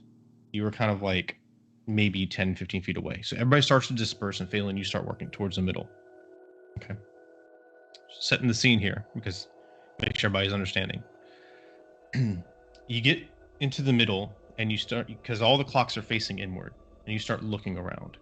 The first clock, the hour hand is at 1, and the minute hand is at 5. The second clock is blank. The hand's on the ground. The third clock, the hour hand is at 3. The minute hand is at 14. The fourth clock, the hour hand is at 4. The minute hand is at 21. The fifth clock is blank. And you have maybe a few seconds to ponder this. When you start to hear this metallic tinkling sound. I love the look on your face.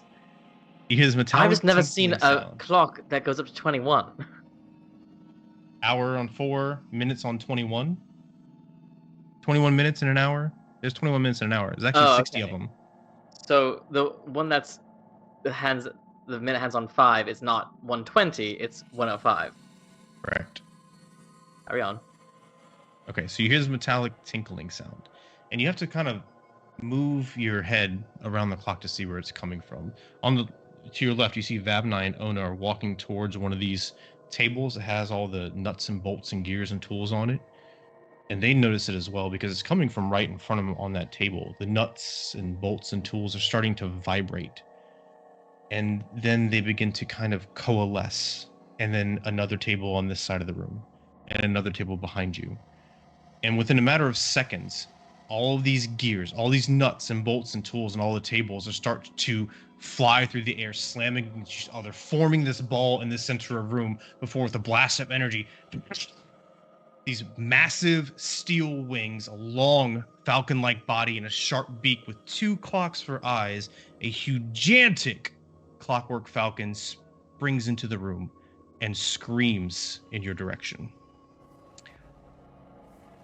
I need everybody to roll for initiative. Whoa! I'm glad I set off the nuke. You're welcome. Hold on. Let me get you in the combat tracker if you're going to roll it down. Baris are very helpful. Thank you.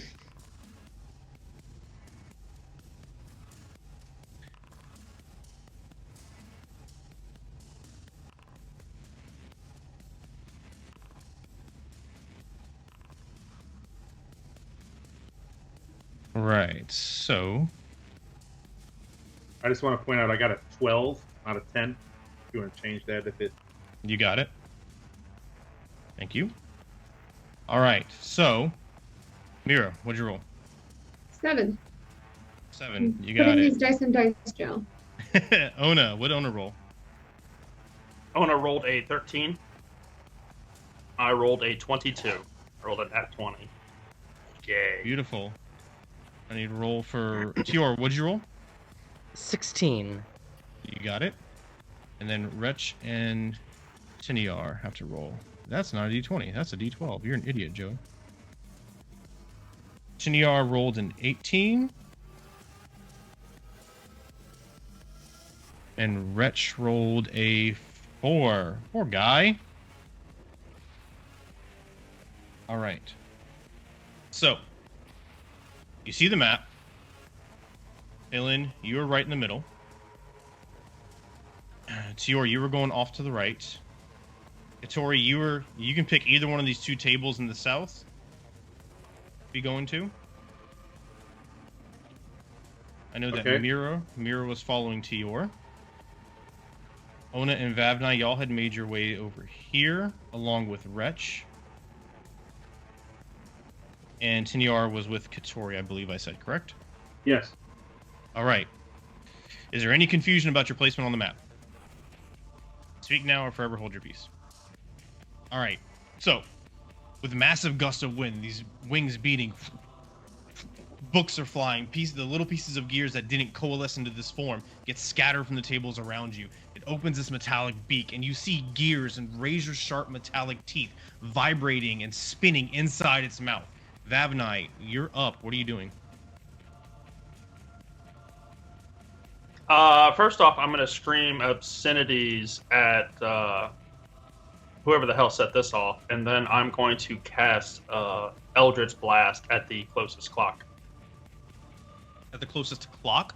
So one Sorry, of the at the five closest standing in the middle? bird clock. Oh, okay. One- Yeah, the one there's closest. only that one entity in the room. Oh, the big giant one. Sorry. Yeah. That's right okay. next to me. Yeah. It's okay. Yeah. That's going to be a 21 to hit. That's a hit. Yeah. Oh, look at that. 8 damage. All right, you got it. And then I'm promptly going to backpedal the hell up and hide behind this table. All right. So, summon forth arcane energy, release it. It slams into the wing, and you see this kind of arcane shield a little bit, deflects most of it, but the wing does kind of buckle underneath the pressure, and it screeches out and streaks 20 feet up in the air and comes diving straight at you if you were done your turn. I'm under that table, like completely like, oh shit! Yeah, I am done with my turn. All right. It comes over there streaking at you. I'm going to turn it so we can see Vavnai. It is going to make an attack roll against you. So it's flying above, it's just hovering above the... That is it's streaking down towards you. It's like dive bombing. It's going to sweep back up. For now, though, why am I rolling D12 for 20s? I need to change out my dice. I think that's great. You're good. You're good. Natural I have 13 AC. 13. Okay, it was a natural 13. It would have been 18 total. So that is going to be 5 piercing damage. He said 18, yo. He said 18. It streaks down, and you dart under the table, but not before your back gets raked by one of these sharp teeth, and anybody else around can see that a little bit of metallic dust gets left behind on the wound and kind of oozes in. I need a Constitution saving throw. Is it a magical effect? It is not. Constitution saving throw. Okay. That's going to be a. Oh God, does a 2 work for you? A 2 does work. Okay, now I need you to roll me a d20. It's just above or below a 10. We're going for one of 2 here. Thank you for the reminder on the Patronic Inspiration. That is a 9. My God. Oh, why did I roll 20s on a niche? That's okay. That's okay. So for now, well, for the purposes of this at least, you are effectively poisoned as this dust enters your stream and oh, that's fine. I can't be poisoned. And saps your strength. You can't be poisoned. All right. So I feel it hit, and I shake it off. Yep. Like your body is able to push the dust out, sensing this foreign substance, and you do get weakened, but then recover quickly. However, you also notice for that moment it was in your bloodstream before your body was able to fully reject it, things got really, really hazy. Things got really confusing. I'll call out to everybody. It has a poisonous touch. Beware its touch. It is poison. Yeah, I want to let everybody in this room know. You got it. Good God. All right. With that, after it scrapes along Vavnai's back, he darts on the table. It streaks back up in the air. It's now 20 feet back up in the air. Does it draw an opportunity attack with it? Go for it. So it does draw opportunity attack? Yeah. Okay. That's what I wanted to make sure. 100%. I'm going to try and hit this bitch now with my staff. Hell yeah. Oh, no, sir. Action. Let's go for it. Staff. What is a 20 hit? A 20 does hit. Let's do it. Oh, come on. For 1 damage. Okay. It's more than none. It's better than a 0. Yeah. It is. All right. Goes up in the air, spins around. It's now 25 feet up in the air, and it is surveying the field since Vavnai ducked underneath the table for flavor. At this point, Tiniar jumps up on the table next to you, knocking over... Kitori's next to you, knocking over some tools and papers, and he whips out a hand crossbow and takes 2 shots at the creature. God, I keep rolling that 12. I gotta get the 12 out of here.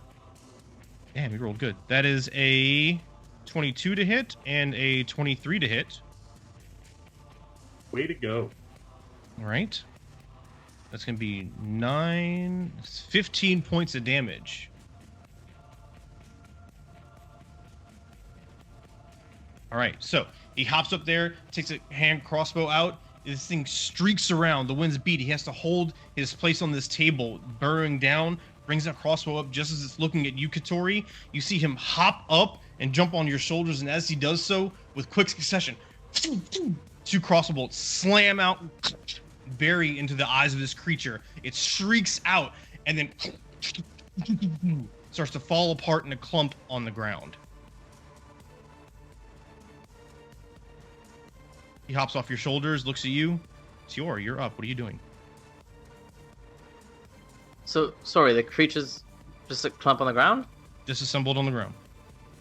Okay, well, first things first. With my natural 20 investigation check, did I get a chance to look at the covers at all of these books before this kicked off? You didn't get too close, but from a distance, you can see there's a range of topics. Things about... there's all sorts of arcane topics. There's metaphysical topics. There's topics on chronology and chronomancy. There's a bunch of things on clockwork and gears and things like that. And there's a couple of others that are either indecipherable to you or have words that you can read but don't know what they mean. All that right. was a quick glance. I'll be honest, that sort of threw me through a loop when the monster just sort of didn't become a monster anymore. I am going to rush over to my sister. What did you do? I just stepped in here to look at these clocks. I didn't do anything. I'm just gonna reach down and pick up the hour and minute hand of the one that I'm next to, and just take my action to look at the clocks and sort of understand them. Okay. Are you looking for any information from me, or is it you're just role-playing the moment? Let me just make sure my numbers are correct. You Sure. said the first one is at 105? Yep. And then blank, and then 314, 421, blank. Mhm. Alright. If I use my action to sort of get myself oriented there, can I do anything else? I wouldn't say it's an action to get there and hold that and glance around real quick. If you want to, Okay. you can still use an action if you want to. I'd just like to take the hour hand in my hand and put it on that first blank one, the second clock, and see if anything happens if I push that to 2 o'clock. Okay, you take it and you slam it into place quickly, not knowing what else to expect. There's a little hole in the bottom of it and slides over a shaft on the clock face. And you're able to move it. It has enough tension against it to stay in place wherever you want it to go. You put it to 2 and you take your hand off and you wait, kind of holding your breath for a second. Nothing changes. Great. I'll just have my shield out, and be waiting for it to... I'll turn to the clump of metal, just preparing for it to come back to life. Okay. Would you say that I've used my action at this point? Yeah. Okay, great. Then that's all I'm doing. Okay. Phelan. Seeing my brother pick up the hour hand of that one, I want to pick up the... Well, I don't want to pick it up, but I want to examine the other blank one and see if I can see if there's any, like, telltale scratches or anything on the surface that might say, like, oh, this is where this hand fell off. Okay, so before, as you were standing there in the center, you were looking at all these things. Before this creature became a creature, for lack of a better term, you would have had a pretty decent chance to look at them, at least for a second or two each. There's nothing obvious on them. If you want to burn an action and inspect closely, you're free to do that. I But will. You would know that the odds of seeing something is pretty small. Fair warning. I still want to do it just to see. Go for it. Please do. That's not bad. Is that an investigation? Yeah, investigation will make the most sense. I got an 18. 18. Okay. I will say, looking at the hands and looking at the face of the clock, there's no marks on the clock face itself. However, because you're so damn smart and your investigation, and you had longer than anybody to look at this, the two hands on the floor, you notice that apparently they were up there for a while. There's a little bit of dust on them. And you can tell that they both have about, well, the hour hand at least has about the right amount of dust that it would be pointing to probably the 4 or the 5. And the minute hand is not that dissimilar. Okay. Anything else? Would it be an action to just pick them up off the ground? No, that's free object interaction. That's fine. Okay, I'll do that, and then I will talk to my brother and say, I think I know where these go, but I'm not 100% sure. That'll be it. All right. What's Ona doing?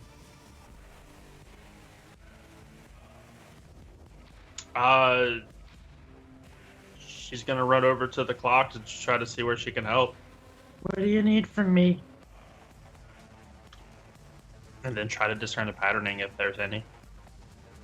Okay. Sior, Phelan, y'all kind of have the keys to the castle here with the clock hands. Y'all tell Ona anything?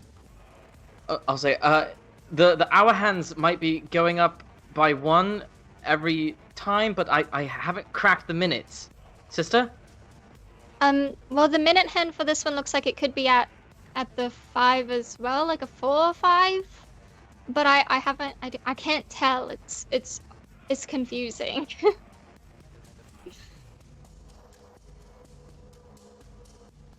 Ona gonna do anything with that information, Vavnine? Josh? You'd be Josh in this instance? I mean, they've got the parts in their hands, so if they go to slap it in, it's kind of like they're running it right now. Okay. But sure, I don't have anything personally. All right. Well, Ona is nearby, waiting to see how they can be helpful. Katori, what are you doing? I wanted to look at this clock over here, and I'm still going to look at this clock now that the bird's gone. Okay. You go over there and you check it out a little bit. Give me an insight check to see if you just kind of figure anything about it. I'm assuming you're using your action to really give it some thought. Yeah, that's a 7. Okay. You notice that a peculiar thing about this clock is, first off, that the face isn't quite exactly round. It's a little bit, almost barely oblongish, and also it has 26 hours on it. Not only that, but it is clearly nighttime, and if you're able to read this right, which you're not sure you are, if you're able to read this right, it's saying it's like 8 o'clock in the morning, which doesn't make any sense.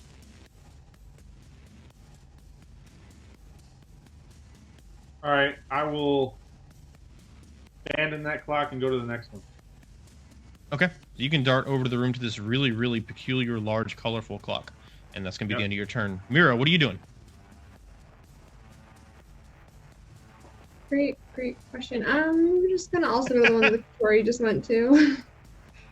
Okay. Why not? And try to look at if I can see anything in that, in terms of what it looks like it says or reads. Okay, this would be either genetic. You can give me investigation or insight. It'd probably be more of a generic intelligence check or insight.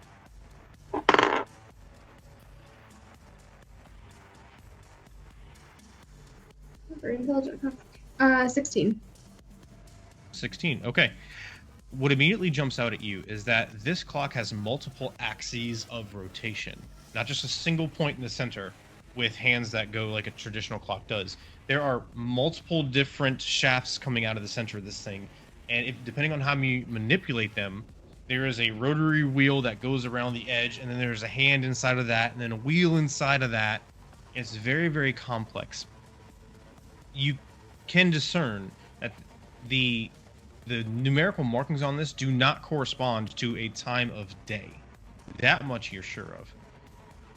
There's numbers that go anywhere from 1,200 in the very, very lowest up to 8,000 and some change at the highest.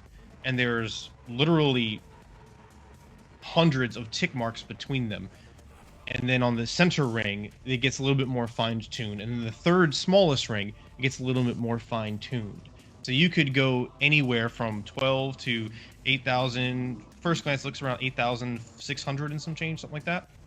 You can narrow it down to the individual number by manipulating these 3 concentric clocks, for lack of a better term.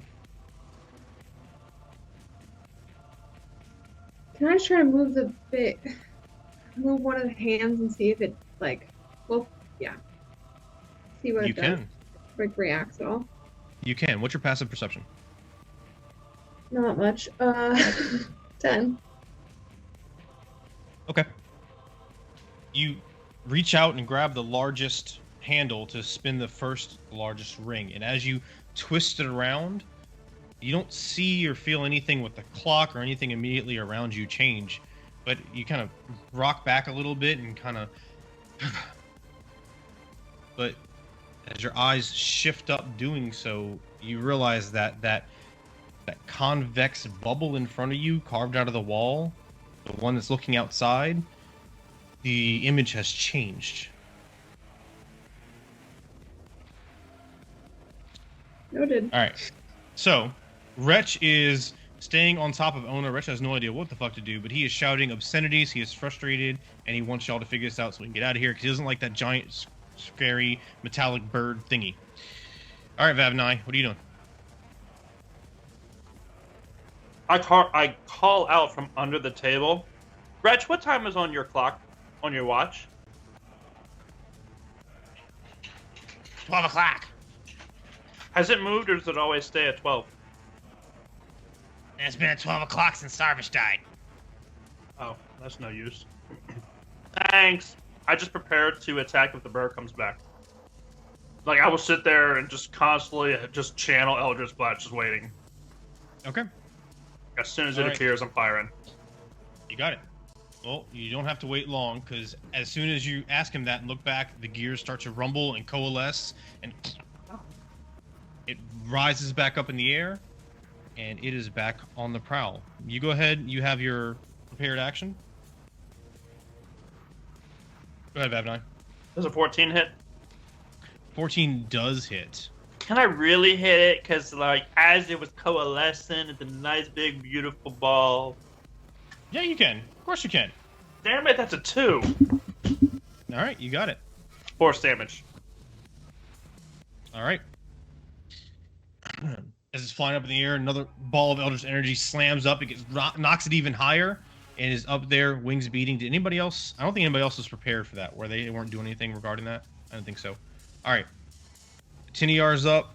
He is going to run over here. He can't go that far. He goes here. And he is going to pop it with the hand crossbow again. That is a 12, which does not hit, and a 16, which does hit. That is going to be 7 damage. Alright. This bolt kind of embeds itself in the chink in the metallic armor on its backside, and it is now facing Tiniar. Tior, what are you doing? How high up in the air is the falcon? He seems to like it around 20 feet. It's kind of the catch-all, unless he's doing something specifically different.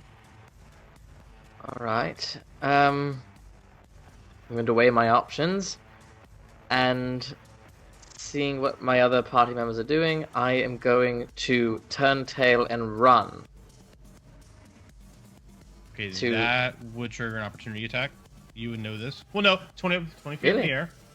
Elevation. Let me do what I need to do on the map so I remember that. Hold on. Sure. There we go. Okay. Great. And I'm just going to examine this sundial in front of me and see what time it says it is. Okay. Quick glance or burning in action? Burning in action. All right. Give me an insight or arcana check. Ooh. It's definitely going to be... They're the exact same. So, Arcana. Natural 20, so 22. Natural 20. All right. So you see on top of this sundial, there is a small, kind of like a bowl, and there's bits of metal in there. Not anything that is useful in and of itself, but it's more like bits that came off of other things that are maybe being tinkered with. And around this clock-like device, you see where it would turn with, well, I should say where the sun would hit it and the shadow would move. Instead, this thing turns, and you have the standard common symbol for each of the known schools of magic around the rim. Putting 2 and 2 together, you know this is used as some type of time-associated magical enchantment. Is it pointing towards any one symbol right now? It is pointing towards evocation. Got it. I will merely just yell to the party, "This one has magic symbols, evocation or something. I can't do shit." And that will be my turn. All right, Phelan. I am going to shove the hour and minute hands in my hands onto the clock at the 5. Okay. See So if it does anything. hour hand goes on. It takes you a second. The minute hand, you kind of fumble with it a little bit. You drop it for a second, pick it back up, and slam it on there. And as you do so, this silver pulse of energy diffuses along the clock face. Nothing else happens. Okay. I think I got it! And that's all that I'm going to do. All right. And unless I'm mistaken, I remember, Tior, you still had the minute hand with you, correct? Because you just put the hour hand on there, right? Yeah, that's right. Making sure. Oh, no, you're up. Casting, what was it? Frostbite on the bird. Okay. And a DC 13 con save. Yep. That is a 14. Does not take.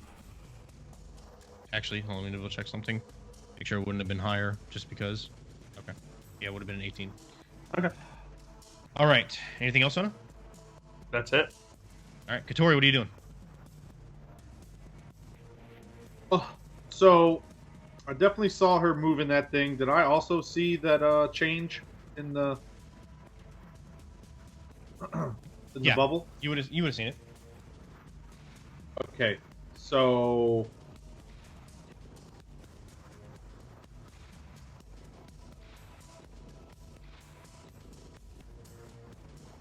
I want to.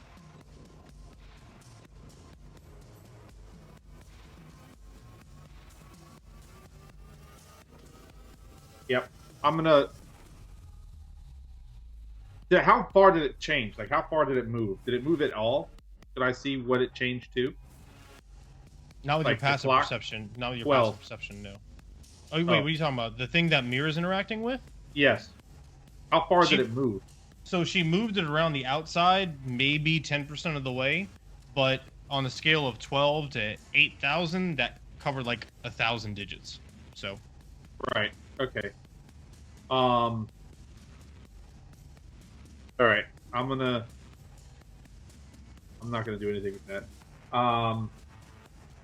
I will throw one of my daggers at the bird. okay, go for it.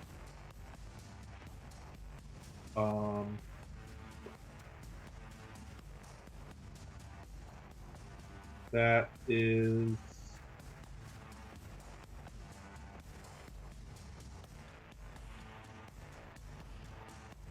thrown any different from like a regular attack? In what way? Like with your Meaning- daggers? No. Yeah. You just have to follow the ranged weapon attack rules, which you're fine on. So, yeah. Right. Okay. 21. That's a hit. All right, and it's going to be a D4 plus 2. It's 5 damage. All right. You got it. Anything else? I'm going to move back here. Quick glance.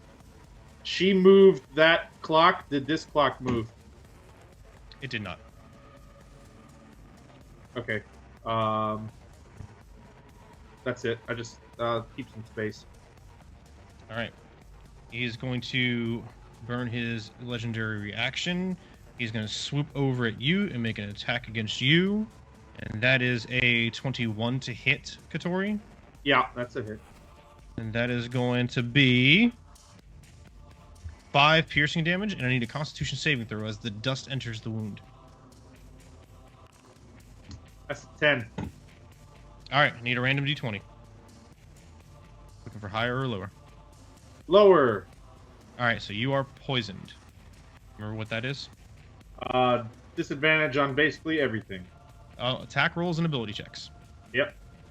All right, and it streaks up. You can get an opportunity attack as he streaks away from you, climbing back up in the air. Yeah, I'm gonna hit him with the rapier this time. Go for it. All right. Control. Yeah. 5. 5 does not hit. Alrighty. All right, Mira, what are you doing? Okay, so I noticed that time or years or the weather changed. What changed outside? The image shifted. It was, you weren't looking at it, so you kind of passively caught the movement, and you never looked at it before really closely, so you don't know what was there, but you saw the image through the window shimmer and change. Okay, so I'm gonna look at it intently this time, and then put it back, or try to put it back. Okay. See what the difference is.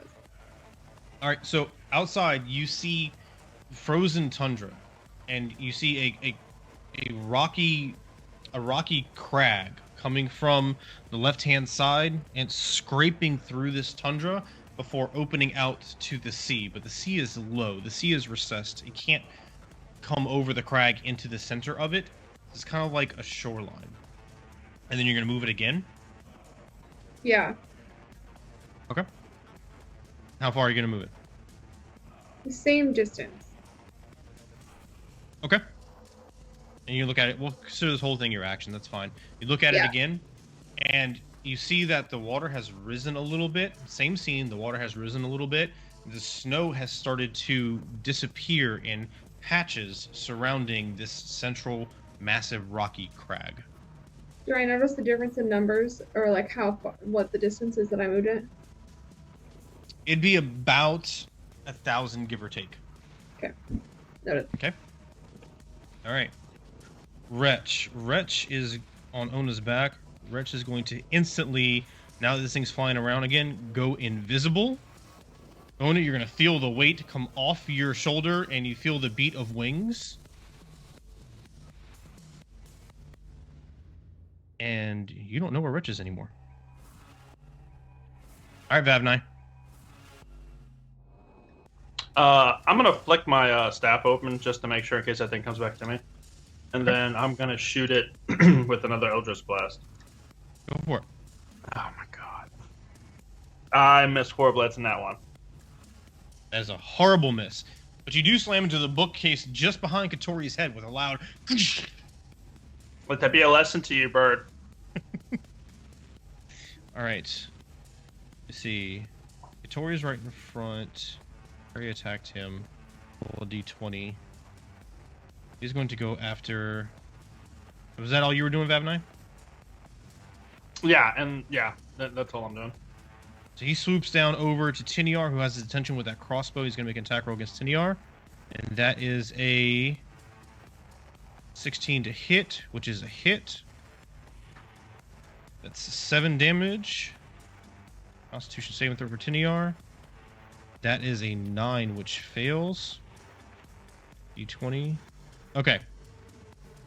So, it streaks down. You see, as it swipes towards Tiniar, the hood gets knocked back. Its head kind of gets slapped and rolls around, and the streak in its bone gets carved in, is caked with that silvery dust. He crouches down, he's bent over, and then he picks his head up slowly, looks left, looks right. Phelan, you're the closest. He darts in your direction, and he lashes out at you. That is going to be... Scimitar comes out from behind his cloak. The first one you dodge, that is a 8 to hit. The second one is a 15 to hit. Does that hit? Yeah. Alright, so that is... Ooh, 12. I rolled max damage, I'm sorry. Not 12. 9 slashing damage. Okay. And he follows up with a dagger. That's only a 10 to hit, though. That misses. I want. So you see where his eyes would be, there's this little flecks of silvery dust floating within them. I'm going to hellish rebuke him. Okay, be go like, for it. What the heck are you doing? And Go a for dex save of 12. Alright, that is a 6. Alrighty, I hope I don't kill him. Hopefully I roll really shitty because it's 3d10 fire damage. Where's my other d10? Oh, there it I is. don't know. Okay. Not bad. That is 12 damage. Ouch. Alright. So, arcane fire flares up, his cloak gets thrown back, it burns away at the dust in his eyes, he gets knocked back, he slams to the clock behind him, the little 2 that was in place on that second clock falls to the ground, and he jumps forward against Scimitar and Dagger out, still engaged with you. Anything else? Well, that's the end of his turn, so Tior, you're up. Alright, after realizing I can't really do much over at the sundial, I'll come back to my sister. Have you figured anything out? I figured something out! Great, and I will strike at the guy who struck at her. Okay. Lashing out at Tiniar. Your name is too similar to mine! That's not great, that's a 9. 9 does not hit. Do I want to do anything cool? I will action surge and hit him again. Go for it. That's better. That's a dirty 20. Okay, that's a hit. That is, max damage. That is 12 points of necrotic. God. Alright.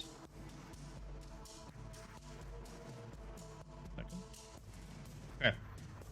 So slash out, and he tries to dodge out of the way like he did before, throwing his cape up in your face, but you're expecting it. You feel it strike bone, and the necrotic damage starts to bleach into his bone, but it doesn't quite have the same effect as a normal humanoid creature. This fuck is, makes sense. That makes sense that he has some sort of weird necrotic connection. But I'll just use the rest of my turn to hand the minute hand over to my sister and go, you tell me what to do and I'll do it, but I'll give you the minute hand. That's my turn. Balin, what are you doing? I'm gonna say make them match! Make them match! And I'm going to do, if I can, use my action to do what I did to the 5 and the 5. But that one, I want to go and like make them all match their time so they're all pointing the same way. So like the 3, and then the minute hand is at the 3, and then the 2, Okay, so and the minute hand is at the 2. You get one for free, and then Okay. the second one will cost an action. Okay, that's fine. All right. So you got, we'll say you have 1, 5, and 4 good to go as far as you can tell. 2 and 3 are still jacked up. Tior's holding the minute hand to 2, and the hour hand to 2 got knocked loose, and it's on the ground now. Okay. Do I see? Does the same like magic-y stuff happen whenever like what I It did with does. the other one? Okay. Yep. I'll be like, I'm figuring it out. I've got it. All right, Ona, what are you doing? Ona's going to cast a frostbite again. Okay. DC 13. DC 13. Ooh, never mind. It's 18 plus 3. Oh, yeah. Is that it? Yeah. All right, Katori. Is my dagger stuck in the bird? No, it hit, penetrated, scratched it up, fell down to the ground. Okay. You can grab it real quick. I'll be underneath it at that point. No, because it moved off a little bit. You can grab without getting underneath it. I mean, not that it matters. It's still 20 feet in the air, right? True. Yeah, I'm gonna run. I'm gonna use my class feature, or racial feature. Excuse me. And I'm gonna grab it on my way to here. Okay. I wanna grab it, throw it at him on the move, and then continue to go over there. All right, give me the attack roll. That's a 7. All right, 7's a miss because you're so distracted, bobbing and weaving between all these things. Dagger flies up through the air and just kind of disappears because there's a really, really tall ceiling here. And you duck and dive and dip and dodge all the way across the room until you get within the vicinity of that strange coil-like arcane structure. Based on where you decided to stand, you need to give me a dexterity saving throw. Sweet.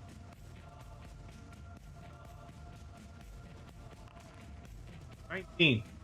19. All right. So as you get barely within the region of this thing's entropic pull, this energy starts to hackle, and you feel your hair start to rise up in the back of your neck, and you sense danger. You dart back at the last moment as a bolt of arcane electricity streaks and slams the ground where you were just standing. So I should move, basically. Yeah, you should move. I'll allow you to move out of that square. That's fine. I still have movement left anyway, so. Yeah. Okay. All right. Is that it? Yeah, that'd be it. All right, Mira. Okay, I still haven't really gathered what's going on with this guy, other than it clearly changes time. I'm not sure. So I'm just gonna go over wherever everyone else is and ask if they haven't need any help. Okay. What do y'all say to Mira? Well, this guy is attacking me, but I figured it out. Make the match. I got the guy. Alright, Make I'll them just match. Oh, okay. Okay. So you grab the minute hand from Tior real quick and roll around behind him, swoop down, grab the hour hand for the second clock, and slam them both on 2, just as the scimitar comes slamming next to you and hits the clock. And you go over to Tior like, the hell, bro? He's like, sorry. And then you swing around to the third clock and you get in front of it real quick. The bird streaks down overhead. It seems to be headed towards Katori. You pop up and slam him in place on 3, and then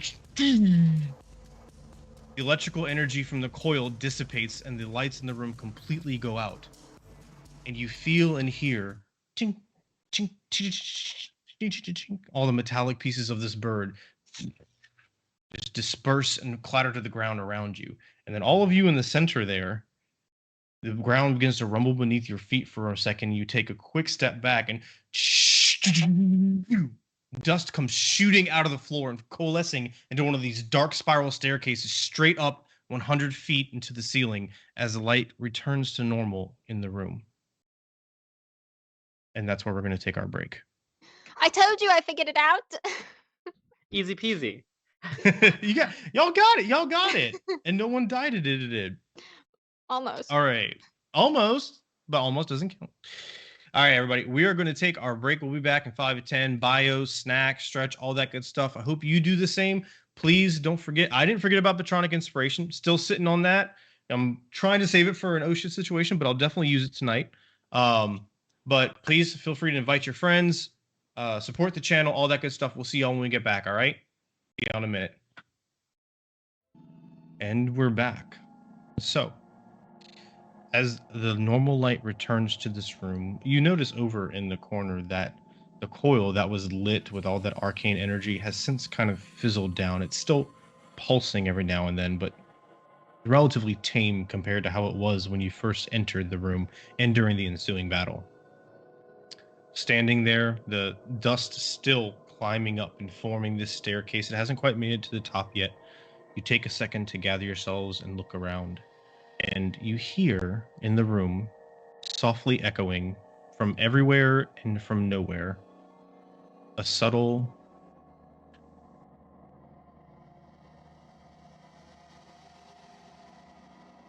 This guy again.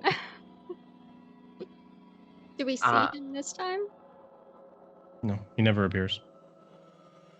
I know we solved the puzzle and we can move on to the next chamber, and that's fine, but there seems to be so much in this room that I'm enamored with. There's so many books. I don't know what the hell that mirror window thing is. There's a clock over here, a sundial that has all these symbols for different schools of magic. I mean, what is this place? Do we want to sort of poke around here a bit, or do we want to keep going up and continuing our quest? I think that this might be a good place to look and see if we can find something about them being in charge of the anomalies. I mean, there's books everywhere and there's notes. I mean, maybe if they were going to write something down, they would have written it down here. It's not a bad idea. Not a bad idea. If any of you magic users would like to look at that sundial, it's currently set to evocation. But while you're doing that, I'm going to look at the bookshelves. I'll head over to the coil. The coil is shut off. It's not entirely unpowered, but it's not bursting and frothing with arcane energy anymore. It's more subtle. I would like to look at some notes on one of the tables, if there are any. Okay. So a note to yours going to books. Ona's looking. Phelan's going to check notes. Katori's going to go look at the coil. What's everybody else doing? I'll go with Kator, and Ona and I will go look at the coil and the sundial, or the coil and stuff. Kind of mess with it. Okay. See if it responds to different magics. I'll join Tior. I'm looking at the books. Okay. Well then, is that everybody? Yeah, it's everybody. Everybody give me an investigation check. Those of you who are, well, I think everybody has some arcane potential, so if you would rather do so, and you think it's appropriate to your task, feel free to roll an arcana check instead. Ooh. 22 arcana check on the magical test of the coil. 18 investigation for the books.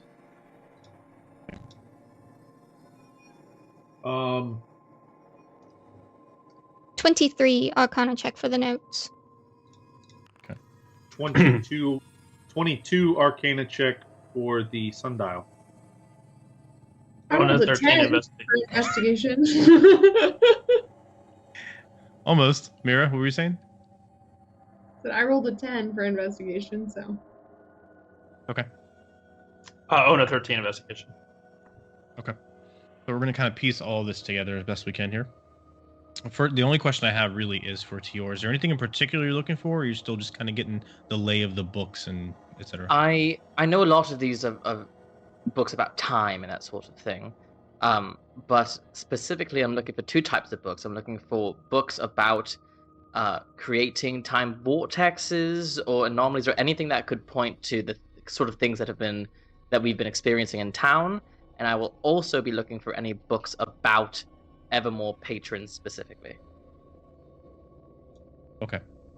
All right. So we're going to handle yours a little bit separately because some of these kind of dovetail together. Sure. You're going around through all the notes, Phelan, and what you are reading either complements or is filled in by the observations from your cohorts here. So what you all gather, putting your brains together with the notes and everything about you said arcane testicle, and that is basically what it is. It seems to be an experiment of controlling an electrical field that can channel energy to specific devices. In this case, it looks as though they were trying to make some type of arcane light that can be powered by a central source.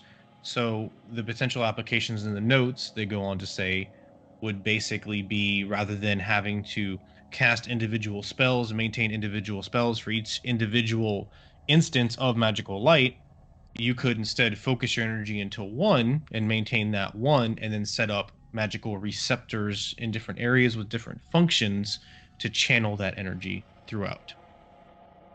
It's still unstable though, so they advise against getting too close. Katori. As far as the various clocks and sundials, the table type ones, okay? Again, combining notes with observation and arcane intellect. The one that you were checking out earlier, Tior, the one that has the different magical symbols and everything, and that also that small little kind of bowl-like receptacle on the top, that is an apparatus that allows an enchanter to funnel that specifically tuned school of magic to make enchanting an easier and less time-intensive process. And so they were experimenting with using what they could get out of time manipulation through the various channels of magic with the aid of this device and whatever objects they were attempting to enchant therefrom. Kind of like the Cliff Notes version there. As far as the clock on the southeast corner of the room,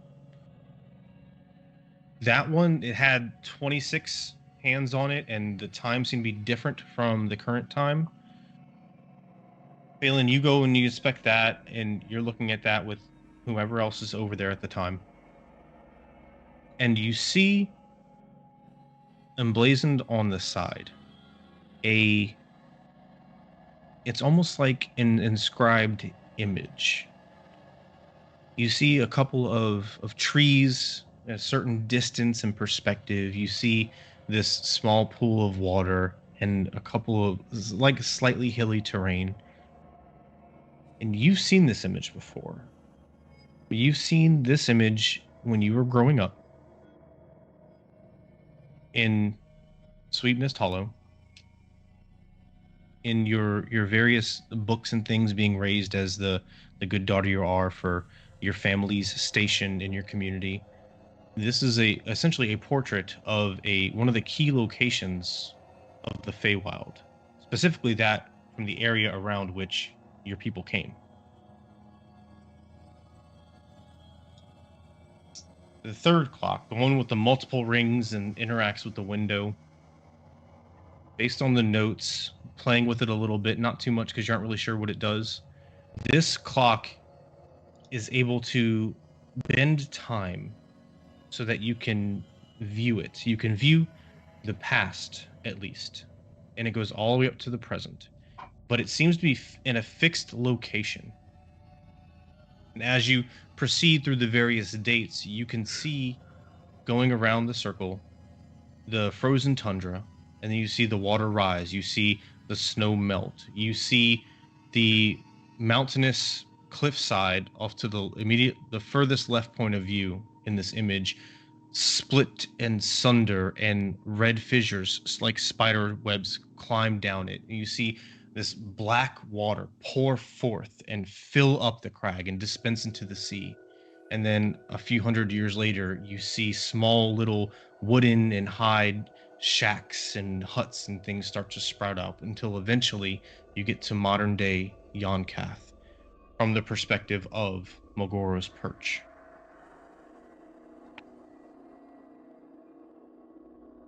Was that everything except for Tior? Was anybody else looking at anything else? Okay.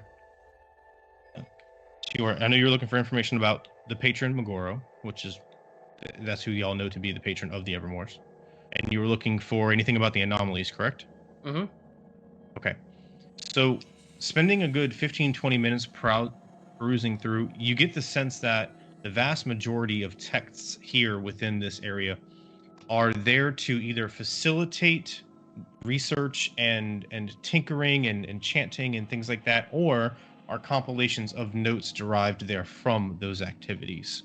This isn't really a repertoire or any type of consolidation of knowledge about the Evermores in some, and there is nothing here that you've seen about any time anomalies or any other events for that matter.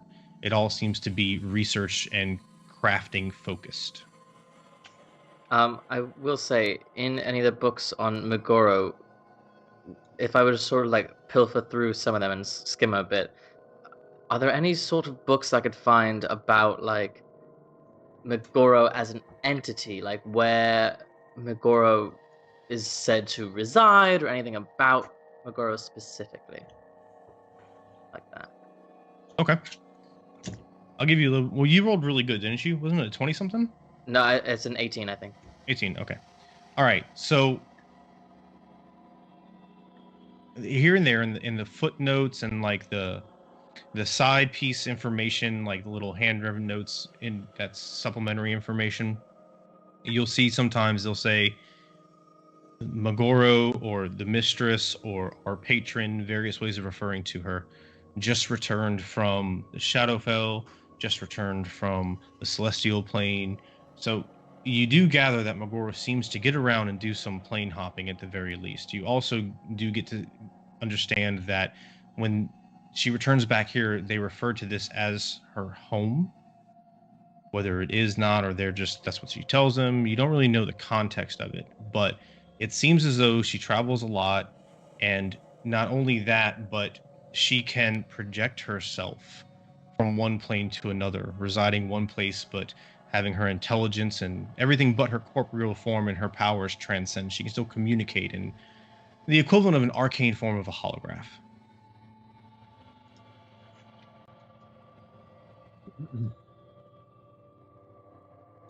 All right, so now what are y'all doing?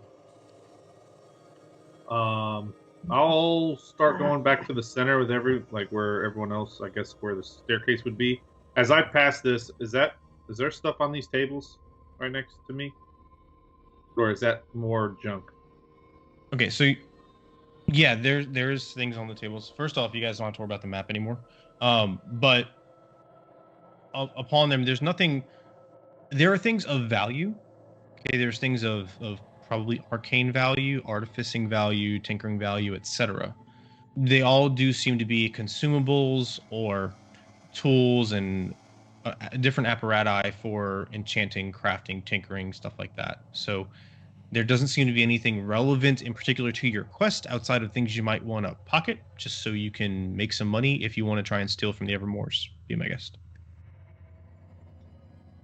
I would like to, once everybody starts making their way back to the center, I want to show my brother the clock face, the side that has our, like the Feywild carved on it, and say, look at what I found. This is part of where we grew up, right? I mean, it certainly seems like it from mother and father's stories. What does this mean? I have no idea. Can you keep it? I mean, I don't know if they will be mad if I keep it. I don't know if I want to have a whole patron mad at me. Sure. Interesting. Interesting. Good to keep in mind. Good to keep in mind. I agree. But I feel like we should keep going. Okay. What were the? I know I was inspecting that one first. What were the hands on that one again? 26. Well, 26 spots, but what it was at 8. Oh, it seemed to be. It's hard to tell because the clocks aren't directly relative. Probably about 8 o'clock in the morning. There's still only 2 hands. Yeah, it's otherwise a. Well, again, it's shaped kind of funny. You're not sure why. It's slightly oblong, but otherwise, aside from the fact that it has 26 hours apparently and it's slightly oblong, there's no difference. Okay. Did anyone from that that older generation, did they ever say that the Feywild has 26 hours in a day? I know. I think I've heard that time passes differently in the Feywild, but I don't know if it's 26 hours in a day or if it's just Weird. If it's just the difference between the Feywild and then the not Feywild. All right. A challenge for another day. Okay. Maybe we can ask Father about it when we get home. Yeah. Go to the center of the room. Onward. Quick clarification for the thing that's in the southeast. That thing that I was playing with earlier, it only goes up till modern day, right? It doesn't go past that. Correct. So Okay. you're not sure what dating system this thing is using, okay? But it does seem to be that what you know is modern Yon'Cath, since if you try to go past that, the window just goes completely blank. It seems to be around the year 3720-ish or so. So it goes up to 8,000, 8,500 and some change. So Interesting. you're not quite sure why that is. But there wasn't any specific notes about like specific time manipulation in the present.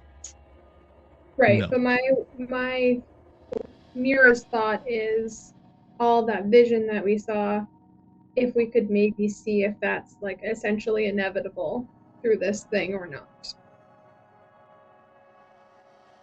So I'm just gonna try to push it forward as all the way and just see if at any point there's a flash.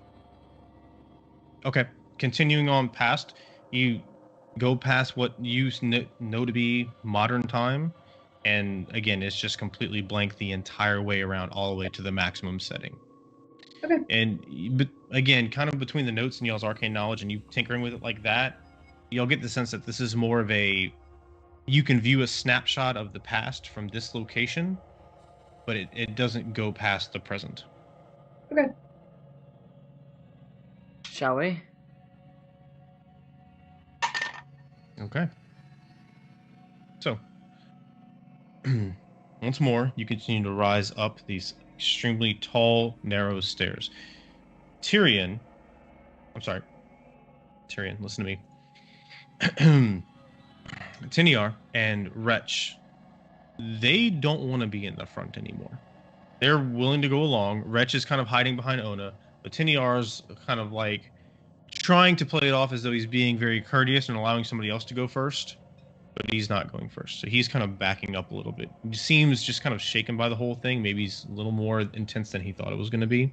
And Wretch is just fucking done. Like, he's still pissed and he's able to power through it, but he's just done. He's grumbling, kind of have his head down the whole time. It works. Go ahead, sorry. I will walk and put my hand on Tinior again and just go. You put up a mean fight, but if you hit my sister again, I will be going for the head, and I'll just go past him. Okay. Anybody behind Tior when he does this, you see Tiniar's kind of holds his lock in the gaze until Tior passes him. Then he looks down and just kind of shakes his head, puts his hood up, and then continues up the stairs behind. When you get to the top of the stairs here, there is a legitimate opening in the floor. It's not some strange portal or anything. It's literally just the stairs come up to an apex, and the room above is there. We can just step right onto it. As you enter this space, you see a much shorter room. It's probably only 40 feet tall, and it's not quite as large around the sides either. It's still relatively spacious for a room, but not cavernous. Scattered around, you see a lot of really comfortable, old, well-made furniture, as though this is a sitting room or a lounge or something along those lines. Along the walls, there's various paintings from different artists. They're all done really, really well, but very different styles. And any of you that has seen art or studied it in any way, which you may or may not, but it's also kind of apparent that they're done at drastically different times. The amount of aging on these is very, very different as well. And there's tapestries. It gives a really cozy, luxurious, but homey type of vibe to it. There's a blank desk over in one corner with a comfortable kind of reclining chair behind it. There's candles lit in the room. It's warm, but not quite stuffy. It's very, very, well, comfortable. What is everybody's passive perception? Tell me real quick. I think I'm the highest, 12. 11. 10. 10 and 11. 10. Okay. One by one, you climb up into the room. And you looking around, somebody give me a perception check, and somebody either help them with their own, or that person roll with advantage. I'll help you, Katori. After you.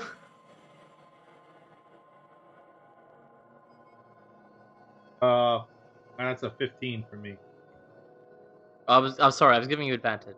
Oh, sorry. Yep, that's a 15 for me. Okay. One of the walls stands out to you a little bit. Trying to get a bead on this room because you know that this is a test or a trap or a challenge or something. Your senses are heightened a little bit. And you notice that the wall seems to be kind of like a slightly modified mirror image of the wall opposite the room.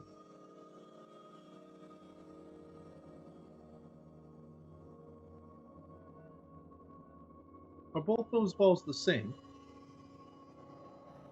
I believe it's called symmetrical, yes? Yes, they're not quite the same, are they?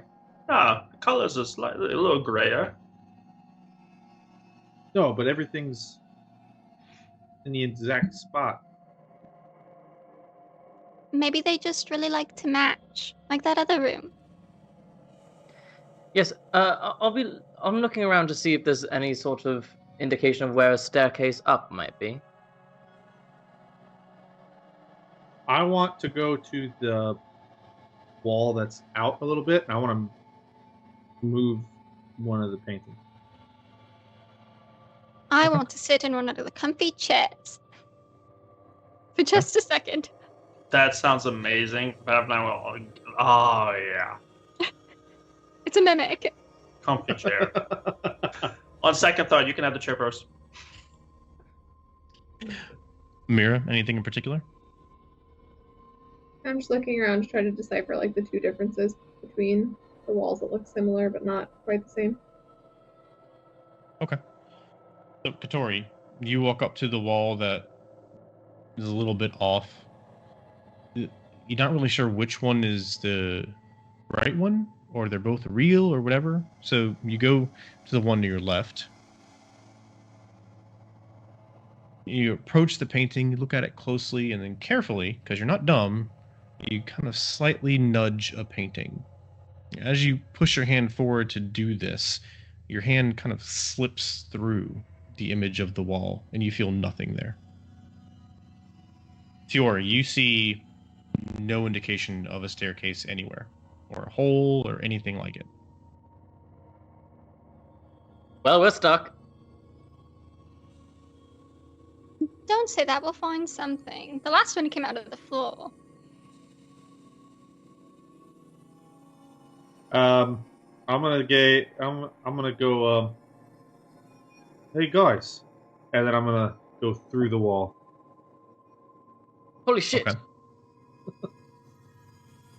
Katori, as you break through this ethereal wall, the other side is still lit, but you are instantly staring at 3 massive window panes, taking up the entirety of the wall in front of you.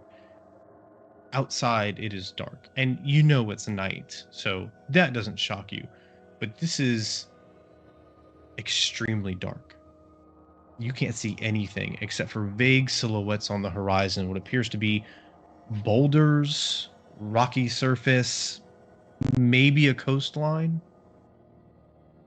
And then in the sky above, in the dark clouds, a crimson flash of arcane energy and a streak of silvery white light slams into the earth, and the entire scene is briefly illuminated. The rocks, the boulders, this craggy landscape. It's not natural boulders. It's not rocks.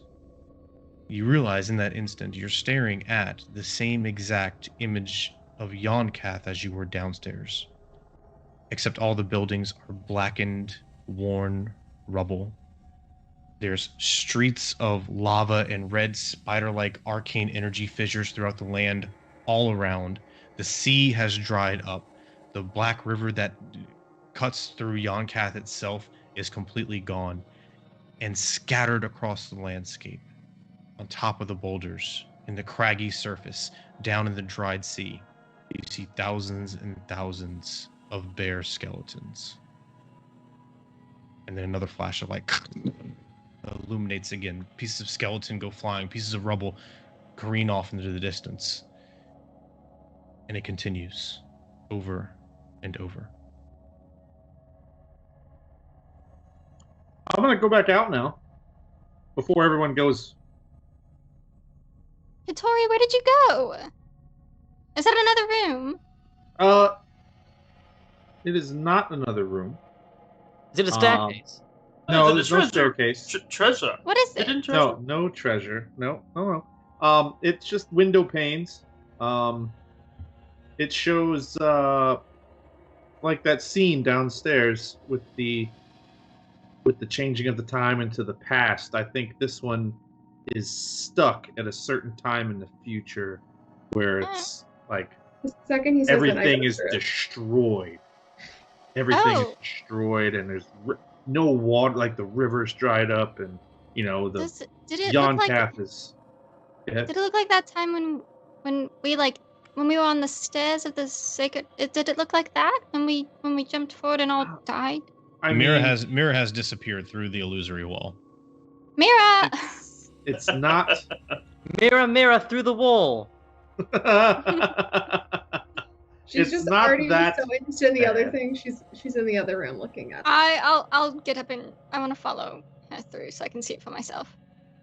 Yeah, all right. So, looking this and especially comparing it to the vision time warp, whatever it was that y'all had earlier, what you experienced firsthand was more of a city in the process of destroying itself, a war, a battle, buildings were on fire and crumbling. Yes, this is something very different. This is hundreds, if not thousands of years have passed, and this has been completely ruined, and for a very long time. And not only that, the environment itself has immolated, has imploded. The beautiful aurora in the sky is now dark rolling clouds of crimson arcane energy. The seas have dried up even. Nothing even remotely the same. Is there anything in this room that looks like maybe the sundialish thing that's downstairs, or could be controlling what this is seeing? Give me a perception check. And step out and be like, "That's terrifying." Yes, I'll step out and see if there are other parts of the wall that are also illusory that could potentially go to different places. Okay, give me an investigation check. 19. 19. So glancing around real quick, this is only about a 10-foot long space between the illusory wall behind you and the windows in front of you. Glancing to the left and the right, it seems as though the normal walls on the sides continue through, and outside of a relatively comfortable looking velvety red chair over off to one side that seemed to be positioned so that someone can sit there and look out upon this view, you don't see anything else on this side of the wall. Can I look behind the chair? You give the chair a good investigation. You twist it to the side, pick it up. As far as you can tell, it's an ordinary chair. I got a 16 from my investigation. Okay. You carefully go around the room, touching, probing, using your eyes, using your weapons. You make it all the way around, and then start to come back halfway again. And everything seems to have substance. Everything seems to have physical form. You don't notice any more illusory walls in this entire room. And as you take that in and you consider, you kind of get a hitch in your back for a second. You kind of lean back against that desk in the corner. And as you do, where your ass would meet the desk surface, it kind of goes through a little bit, and you hear a soft rustling sound beneath your cheeks. I scramble away and pull my sword and turn around. Okay.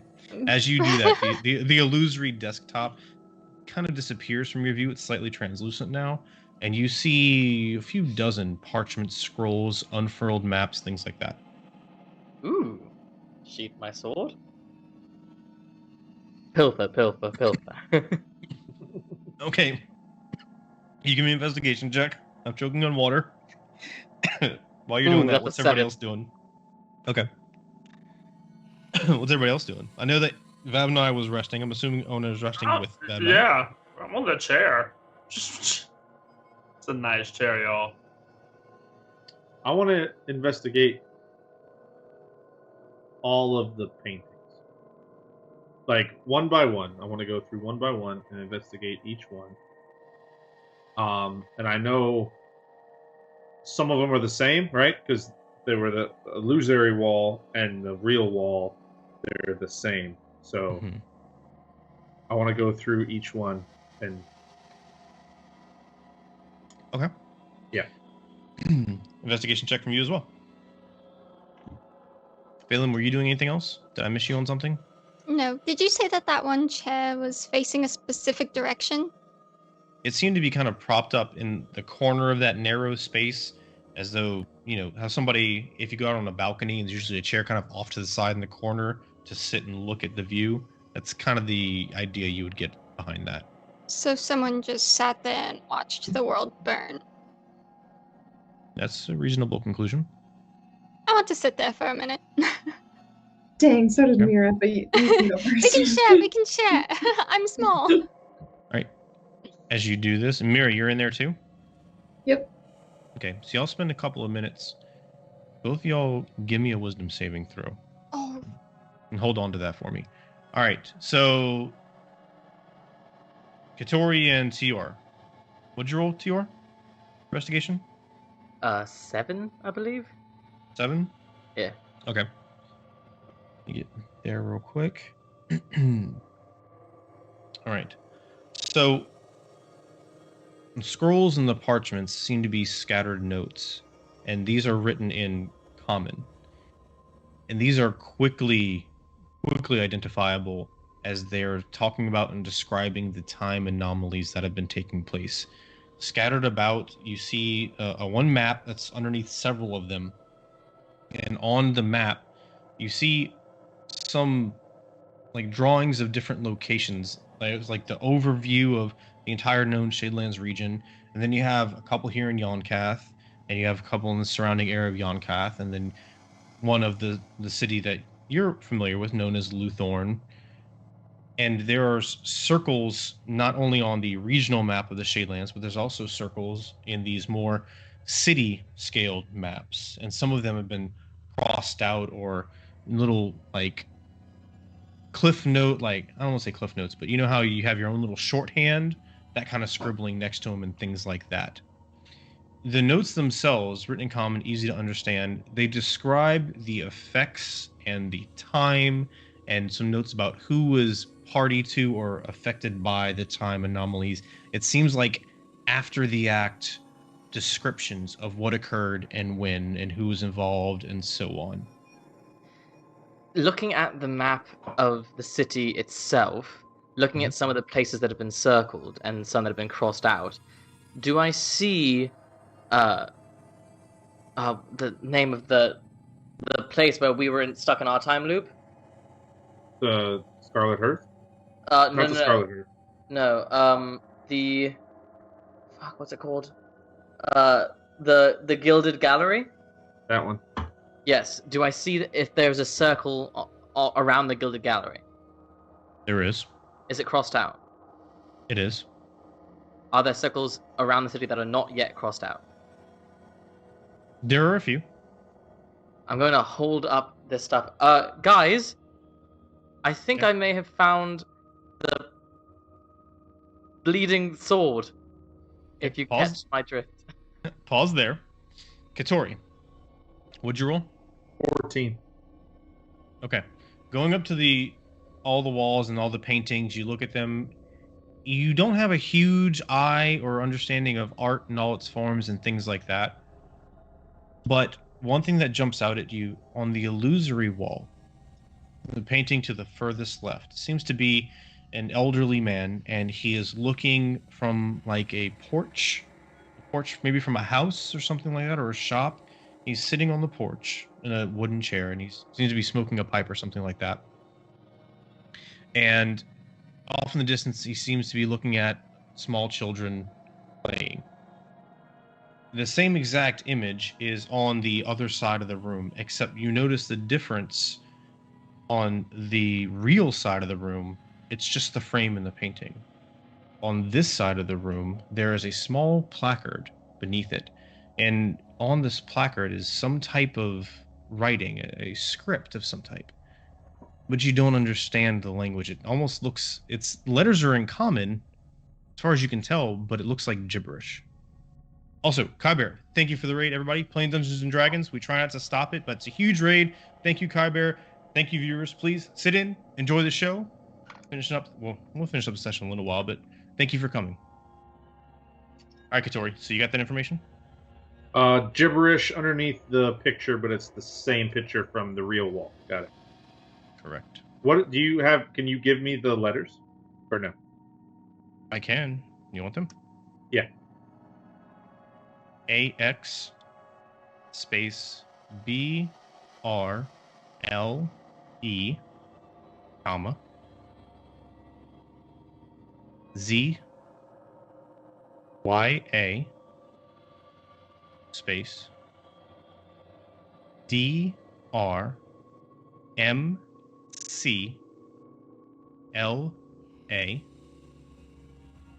space NP ZL space BC space NXDF. Period. The fuck was that? Oh, is that all? He asked. It's a short one. Okay, so wisdom saving throws from Mira and Phelan. I got a 12. I got a 7. Okay. So essentially what is happening here is your mind kind of wanders looking at this hellish apocalyptic landscape. You kind of get drawn into the moment. It lights something in your soul you didn't know was there. It's this kind of primal, mortal fear. Now, you all aren't aware of this, but you lose all track of time. At some point or another, the rest of your group is going to realize that you've been there for a really long time and not know what's going on. But y'all both just kind of space out, and you're completely consumed by this gnawing, mortal eventuality that will consume you and everyone you know, whether it's in this way or another. And I will leave that up to you two to roleplay. So, Tior, Katori, Davnai, Ona.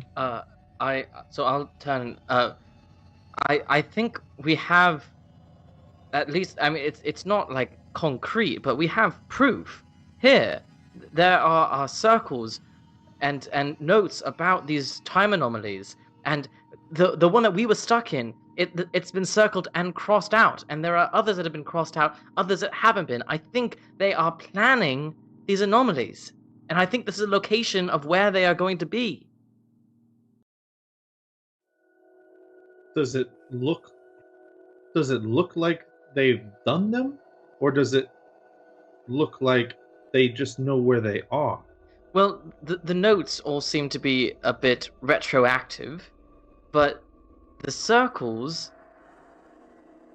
Why would they circle something after the fact and then cross it out again after the fact? Like, do you know what I mean? Did you tell us about the names next to the stuff? Like retroactive, they were I'll names. show you all the maps and the notes, and you guys can pour through it as well. Okay, so are there any names or stuff on any of the circle ones, even if it's not crossed out, or those are all blank? What do you mean? The circles are on the map of location. Right. But on the map, the circles, there's like little shorthand notes, right? Yeah, that's more like individualized script. Like, I have my own note-taking system. You wouldn't be able to understand it. You know what I mean? Right. I know, but I'm saying, stuff. are there more shorthand notes, whether I can understand them or not, on just circles, or is it only on the ones that are crossed out? Yeah, there's depending on the individual area it's talking about, there's more or less notes, and it doesn't seem to correlate to if they've been crossed out or not. Right. So just because it's crossed out does not mean that, or not crossed out, that means it's planning to be there or not planning to be there. I'm going to look and see if I can see a circle at the steps of the Scarlet Hearth. The Sacred Hearth? What is it? The Scarlet Hearth? Scarlet Hearth. I'll see if there's a circle there. There is not. Oh, shit. What about, I'll look for the warehouse that we fought Thuldus. There is not. Fuck. Now I don't know. Good call. But there is one where we were stuck in that time loop. There is. Do I recognize, just from other places we've been, any other places that have been circled? There's one at the Arcane Bazaar that's crossed out. What was that area, that warehouse spot that had that orb? Yeah, there's no circle there. I just looked. At the very least, I know they're watching us, though, so I don't feel weird about taking it. But I want to take it. Take it. Do we don't have no? Doesn't your sister have a parchment or something? We can make a copy. Yeah, where is Phelan? And Mira? They went. They're on the other side of the wall. What could they possibly be doing there still? It's just a window of doom. I'm gonna go investigate and see what's taking them so long. Okay. As you go through the illusory wall and you see both of them, the sky crackles through the window, illuminating red, and a streak of silver arcane energy flashes on their face. You see it reflect in their eyes. Their eyes look kind of glazed over. They're motionless, just staring out the window. Right, are you done? Have you had your fill? We found really interesting things out there. With this loud noise kind of breaking through the echoing in your minds, you both somewhat at least bring it back in and come back to the present time, present place. Hello? Earth to Phelan? Phelan's voice will be very shaky, but she'll say, We're gonna die.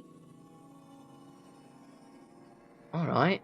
Jesus. And she just like tears start like dripping out of her eyes without her even blinking. She's just like, I just look at Tiora and I go, she's right. Alright, hey. I'll go over to my sister and just sort of grab her by the shoulders. we're going to be fine. I mean, we live a very dangerous life, but we all die eventually, but You don't understand. We're all going to die. Everybody's gonna die. well, Everybody's dead. yes, that window is certainly not promising, but if we just do what we need to do here and leave, then we won't be here when this arcane volcano goes off. Well, what's the point if everybody's gonna die anyways? Isn't your patron a patron of death? What would she say? I hope she'd say I lived a good life, but I'm going to die anyways. Alright. I am not the best person to have this conversation with. I am here to support you. I am here to comfort you, but I am not good at this part of the job yet. I am not the spirit guide yet. If Mother were here, she would know exactly the right words to say. But Mother's dead. She just starts sobbing. And those are the wrong words. Those are the wrong words. Mira grabs Palin's hand and starts crying too. Oh man. Think about it this way. Look. Favnai. He's super old, right? Yeah, he's gonna die too. Why would you say that? He's still alive. Now? We're all gonna die man. eventually, but You not. don't see that. We're gonna be as old as Favnai one day. And then we're gonna die. And then What we'll if we die first? have a story. I almost died. I think I almost died in another room, so I'm not I almost convinced died that I got today. a long life ahead of me. Apparently, I did die today, yesterday. Right, you did die already. Exactly, it's so sad, and I just sit back down in the chair. You've already died twice. I can't do it. Oh man. Just stick my head in there. You want some tea? Yeah, it's not going well in here. No I'll be- tea, okay?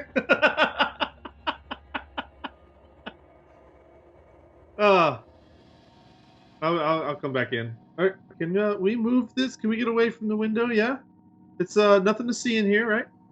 Yeah, Let's, good call. Good call. There's bring- everything to see. This is everything. No, All of it. no. It's literally our future. You're going to die, Katori. You're going to die. We're gonna Yeah, die. yeah, We're gonna yeah. die. That's Why fine. don't we go to anyone? That's fine. I mean, It's not fine. It's scary. everyone dies. I don't want to die. Think I'm of gonna all the walk good you Victoria can do. Think I'm of gonna all the walk good you Victoria can up do to in your the life window. and make it worth Right. something. I'm gonna walk Victoria up to the window. Just look at that. Y'all just hear old Vav Knights oh, God, so comfortable. Oh, what are y'all doing? What are y'all doing? What is going on? I hear voices. I'll kind of click myself through the wall. Oh, charming. Okay, I walked Katori directly in front of the window, and I'm just look at that. That seems to be inevitable. How do we go on? Yeah, I see that. Yeah. So look at it. Well, look at that red and white arcane energy that's striking down. Did we not already see this once? How Did you see the beautiful. skeletons? Yes, I see the skeletons. That's There's going to be always us one skeletons day. at death. Yeah, one day. There's nothing Oh, wrong no. with that. Oh no! Look, We don't know there's a when bunch that's of gonna dead happen. bears. Exactly. So why are we worrying about it right now? We have this. Maybe Do we have to worry tomorrow. about? It could be. We won't know until tomorrow. Okay, I why don't try want today? to die tomorrow. Phelan, look at me. We are not going to die today. We are not going to die tomorrow. Do you know why? Because I don't know. because Grenloft needs us to survive. Now we can Grimlock die when needs we you, are I'm old. worthless. You're worthless? Why do you say that? You are the one who has the patron. If anyone's worthless, it's me. Okay, let's not get into that. Let's not make it about you, Tior. We're having a little moment. All I'm saying is Oh, it's about Tior. we can worry about dying once we have accomplished our duty. But our duty is to our people. So let's get it together, swallow our fear, and get through this goddamn tower, and get home. Fine. But I'm going to die anyways. All right. I will try to escort my sister out of this chamber. As everyone comes out, Ona's just handing out what little fish she has left. Just be like, yeah. Oh, you're gonna need this a whole lot more than I will. I don't know, there are a lot of bear skeletons in that, so... It happens.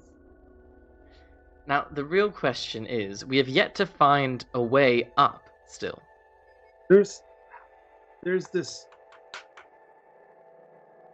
Can anyone help me decipher this? Is there any notes over there by your maps that'll help me decipher this saying?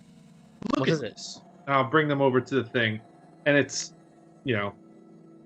those letters. I wrote them all down. I'll type it, I guess. Yeah, will you send it in the chat, please? Yeah, please, because I blanked out halfway through. Yeah, no. I wrote half of them down, and then I went... Okay, so you're bringing them to the painting? Yes. Yeah, you don't have to worry about it. Okay. Okay. So, everybody, except Fab and I, you all see this inscription, and it's just complete gibberish. And even talking to each other, you start to notice that you're all getting different letters in different places, except for you, Vab and I. I'm going to send you a message with what it says. Because it is clearly legible to you. One of Vabna's languages is code. I also Exactly. have I'm pretty sure- language spell. Joey was just staring at the keyboard being like, and then X, and then T, and then space. Maybe.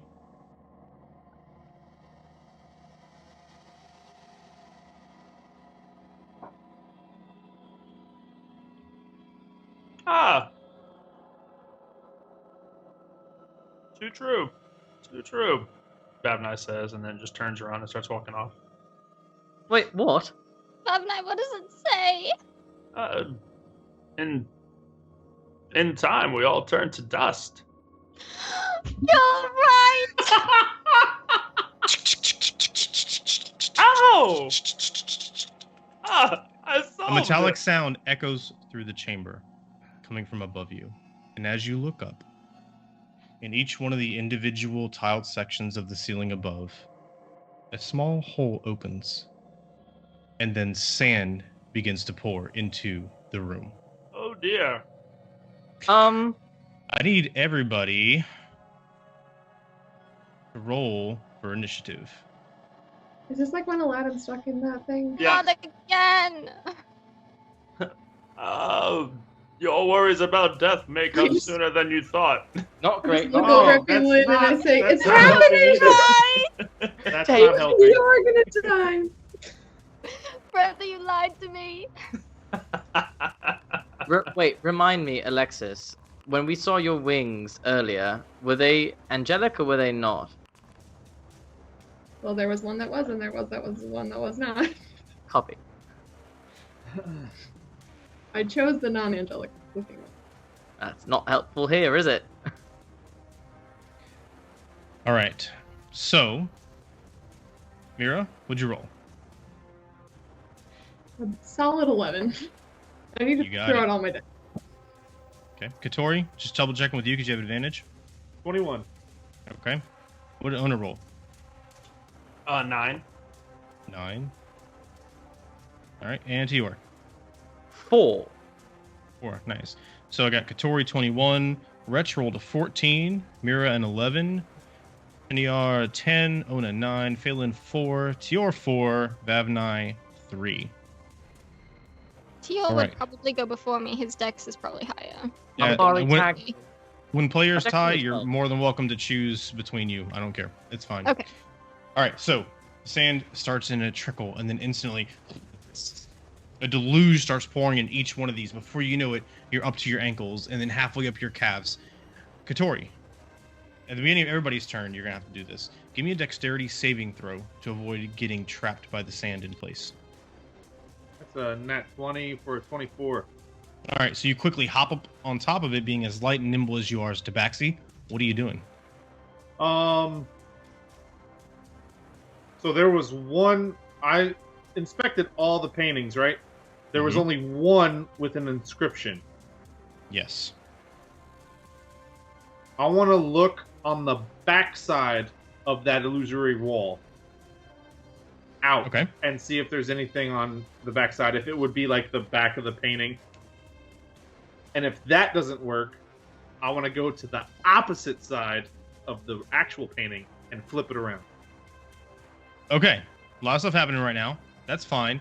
So remember, if you're going to make a perception check, unless you want disadvantage, you have to burn your action to do it. Or an investigation check. Just because of the mechanics we use. So, do you want to roll with disadvantage or burn your action? Burn my action. Okay.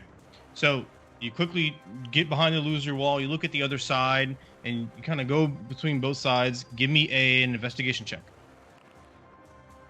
Ah! That's a 4. 4. Okay. Real quick, I need you roll me a d20. 19. 19. Okay. You got it. You look at the inscription from the backside, and you can still kind of see through the wall. It's semi-translucent to you now that you know it's an illusion, and you can process that. The inscription is different. It is much, much longer, but it is still gibberish. To you, at least. Anything else? I am going to scream for Vapna. Coming! Like, like men in All right. tights. Ah! Coming! Yeah. Wretch needs a dexterity saving throw. He failed. So Wretch quickly gets subsumed by this. It is now up to his waist, and he is completely restrained in place. His wings start to get pinched behind his back. He's trying to pull himself out. He can't quite make it. He is going to go under quickly. Mira, you're up. Fly, you fuck! Dexterity saving throw. He didn't react in time. Oh, look at Mira knows how to freaking roll today. 21. Okay, you are not trapped yet. What are you doing? I'm gonna try this thing that I don't think is gonna work, but I don't know. I'm gonna try to disguise myself into the version of me that I didn't kill. Okay. So, I'm gonna see if I can give myself wings, essentially. oh, you're gonna see. Wait, you're gonna see what? If I can give myself wings. Oh, okay. So I doubt I can, but I just want to try. you quickly changed forms. Are you gonna bamf out your wings? Hell fucking yeah, I am. Okay. So, yeah, your form completely changes, and you look exactly like the one that you kind of killed in the chamber. Let me double check something real quick. What's your features?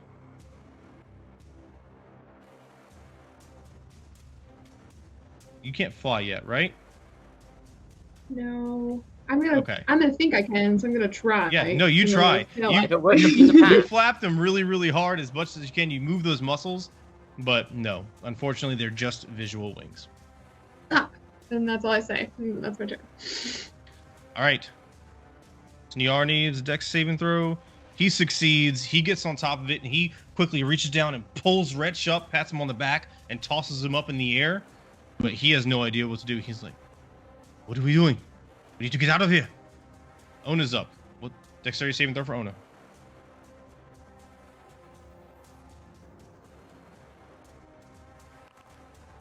She rolls a 2. Lovely. I'm rolling Okay. champ for her. All right. Ona is restrained. Can't move. Yep. Is Ona going to do anything else? Other than just try to break the restraint, that's all she can do. Okay, that'll have to be on the next turn. Also, attack rolls against you have advantage, and your attack rolls have disadvantage, and you have disadvantage on dexterity saving throws. Oh no. So remember that. Phelan, dexterity saving throw. 16. You succeed. You are not restrained yet. You managed to pull yourself out quickly. What are you doing? I want to climb on top of one of the tables. Okay.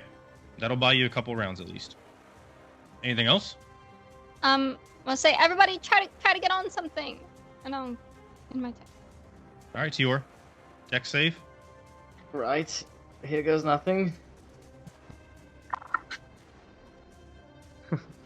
3? No. That succeeds, right? Right? Does not. Unfortunately, you're restrained. Is there any... So the sand is... How far apart is the sand coming down? So ceiling's 40 feet up, and each Yeah. tile is about 4 feet square. There's probably 2 or 3 dozen of these holes in the ceiling above. And I'm restrained, so I can't do anything. Can't move. Attacks against you have advantage. Disadvantage on Okay. dexterity saving throws. I'll just yell, Fabnai, what language was that? It looked like common to you, Vavnai. What did it look like to Ona? Because she has eyes of the room keeper. She can read all writing. She couldn't have deciphered it. Oh, even better. The fuck? Alright, that's my turn. Common! What? That's my turn. All right. Vavnai, you're up. Dexterity saving throw. Let's do it. Y'all ready for this? Because Mhm. I was not ready for this. I was not ready for this at all. That is a 6. All right. So you are restrained. Am I though? Are you? Are you not? Tell me. No, I am. I'm totally, Okay. I'm totally restrained. Okay. So are you going to do anything else? You can't move, but I mean, you're all right there by that painting. Just letting you Yeah, know. I'm gonna look at the painting that he's calling me to see as best I can and be like, you know. Okay. You look over, and it is absolute gibberish. Okay, cast comprehend languages. Okay. Cast comprehend languages. The words shift and fumble around. Still can't read it. How the final? Anything else? I would call out Rona. I'd be like, what do you say? You know, just because she would have the eyes. And Not Ona's knowing. right there. Ona Yeah. would look over. Ona can't decipher it either. I don't know. Sand. Yeah. That would yell out. In time, all things turn to dust, but not right now. All right, Katori, what are you doing? Dexterity saving throw, and then what are you doing?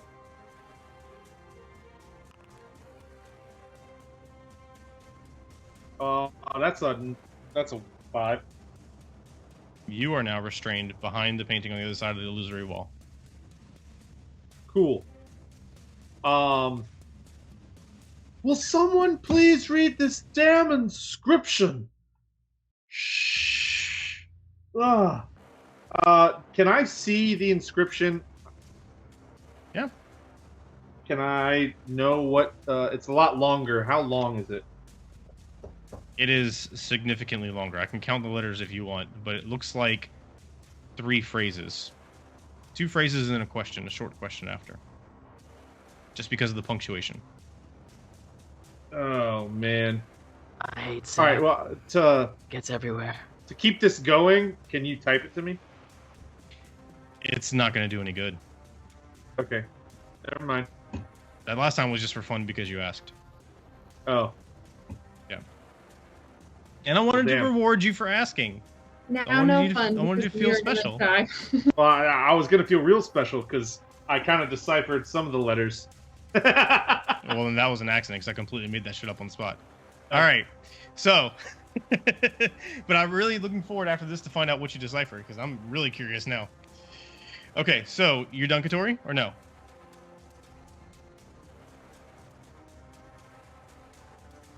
You're muted.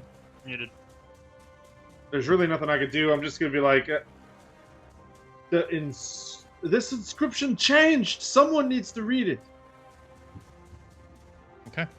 Wretch flaps over to where you are, Phelan, and kind of clambers up on your shoulder. If you get me out of this, I'm yours. Mira, what are you doing? I'm just gonna go over and try to look at the back of the thing, but I know I'm not going to be able to see it. I So, wanted to say for- subscription, but I know the wrong word. Inscription. Okay, first of all, out of curiosity, dexterity saving throw. Oh, yeah. Nat 20, so we're good. Okay, you're good. Only- You go over only time there. you can do this. And you have no idea what the hell everybody's talking about because this shit is clear as day to you. Look at it. The inscription reads, I read it out loud, so just say it. okay. I can bring tears to your eyes, resurrect the dead, make you smile, and reverse time. I form in an instant, but I last a lifetime. What am I? Wait, can you say it one more time? Sorry. Yeah. Oh, somebody's writing. I'm not doing it more than once. I can got bring it. tears. I already know it. I got it. We're fine. Yell it. You can yell it out if you want. Diamond. George shouts out, "Diamond!" It echoes. It echoes. It echoes. Nothing happens. All right. Say I'll it read it. again. I'll read it. Please say it I'm one gonna more read time. it. I'm gonna read Thank it. you. I can bring tears to your eyes, resurrect the dead, make you smile, and reverse time. I form in an instant, but I last a lifetime. What am I? Memories. Memories. Babnut just yells out, memories! Good, His good, old good, ass good. remembers everything that he cries about. The holes in the top of the ceiling close up and the sand instantly stops falling. And then slowly from somewhere below you hear and the sand begins to sift out of the room. All I'm saying is you need diamonds to resurrect someone. You kind of look over and Babnut's got like a little tear. And he's just staring up. Once the sand has dissipated all throughout the room and you're still shaking it out and moving it and trying to get it all off of the nooks and cracks and crevices, from the ceiling above,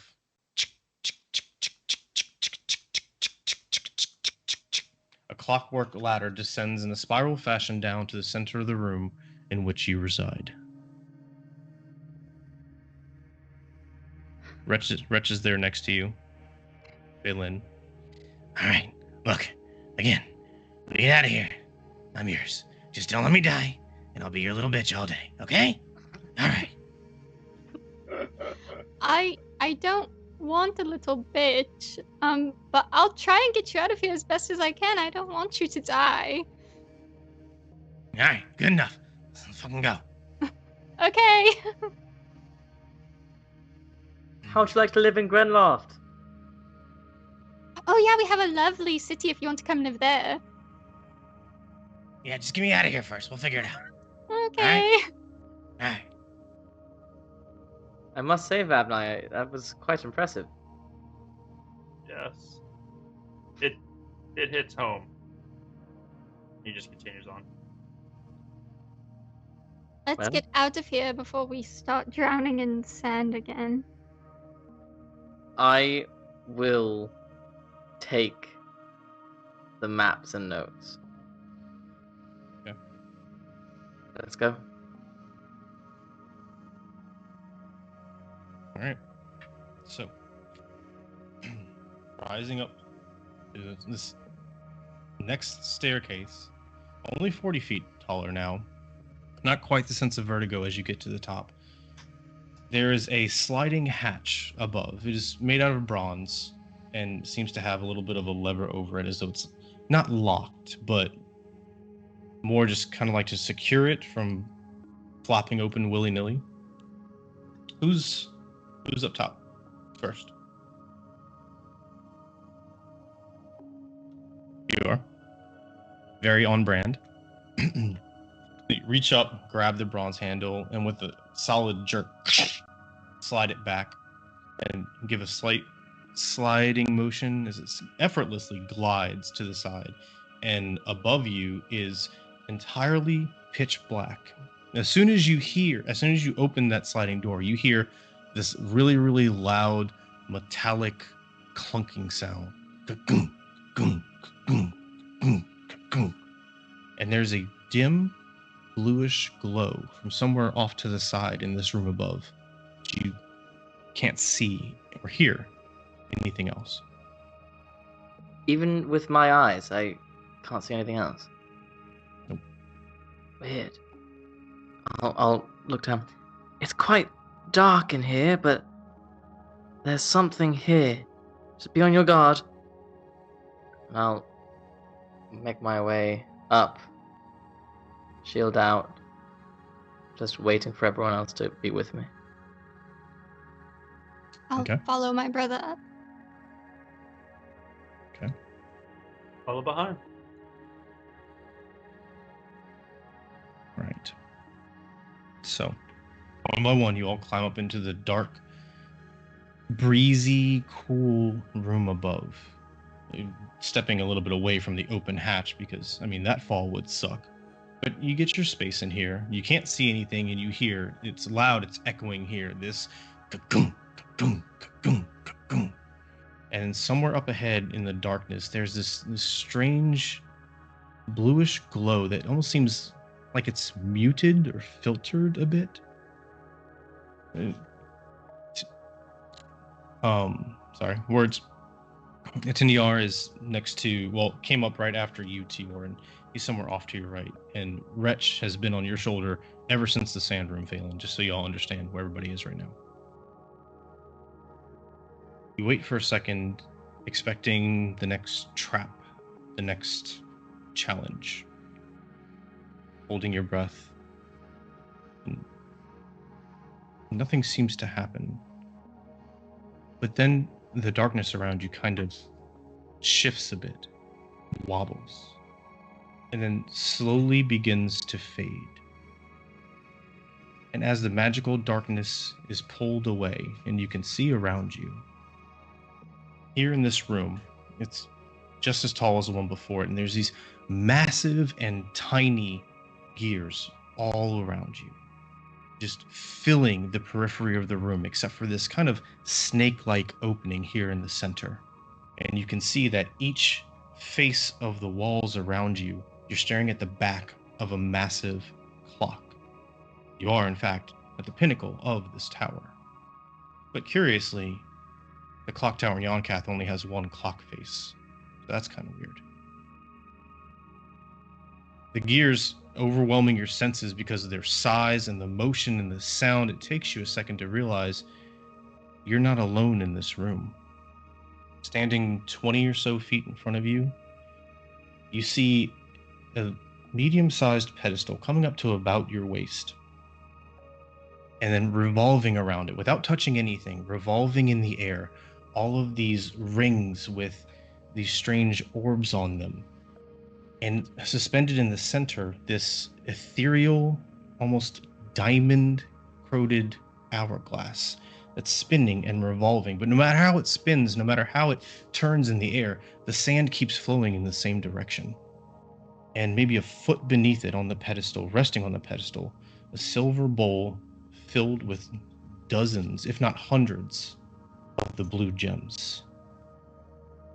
And from the sides, 3 figures walk out from amongst the shadows and the gears. All 3 of them, one's an elf, one is a darker skinned orcish figure, and one, in fact, seems to be a tabaxi. But they all have these long, thick leather, dark blue trench coats with hoods over the top and these brown satchels on them. And you see these glorious and menacing looking rapiers at each one of their waists.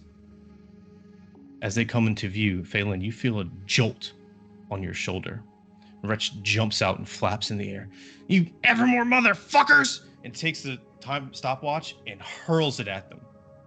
I need to use the Patronic Inspiration. I need somebody to roll a d20, and I'll roll the other one. I rolled a 15. I can roll the other Go one. ahead. Okay. It's a +2. Okay. I got. And what? Is it a good thing or a bad thing if I got above or below? I'm going to let you decide. That's the fun of this Patronic Inspiration. I got a 16. Okay. That does make a difference. But do you want to use yours or mine?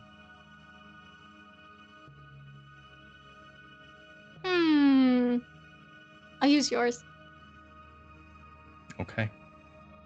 The stopwatch goes hurling through the air. The face flies open. The blue crystal inside glows brightly as it careens through the air, spinning, and almost slows down in time. Or maybe it's just your perspective. You're not sure.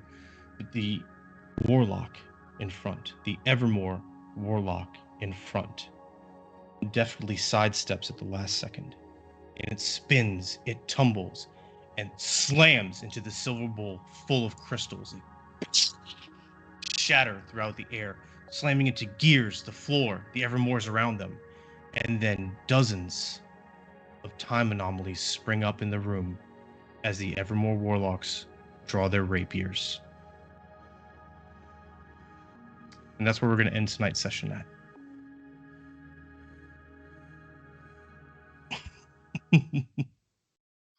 Oh, wow. It wasn't me who screwed it up, it was the imp. It was the end.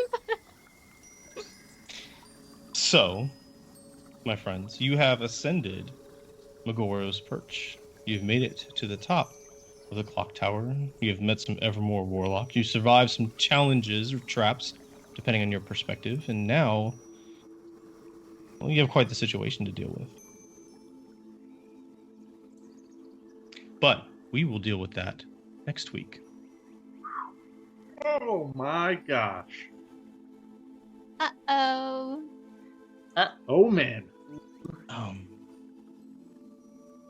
All right, let me, before I do anything else, thank you everybody for hanging out with us tonight. I hope you enjoyed tonight's session. We're missing Shaves, but that's okay.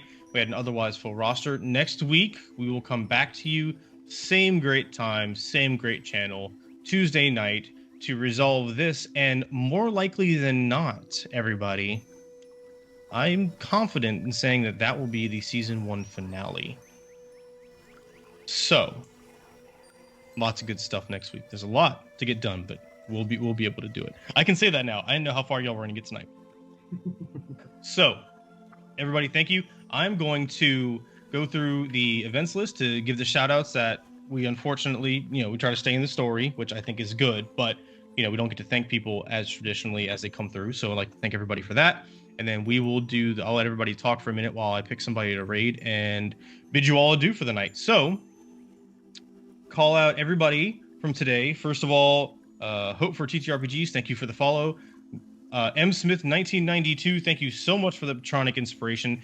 That made a very big difference, and the time anomalies are going to be a lot of fun. So thank you for that. And Phelan, thank you for choosing to go with mine. I appreciate that.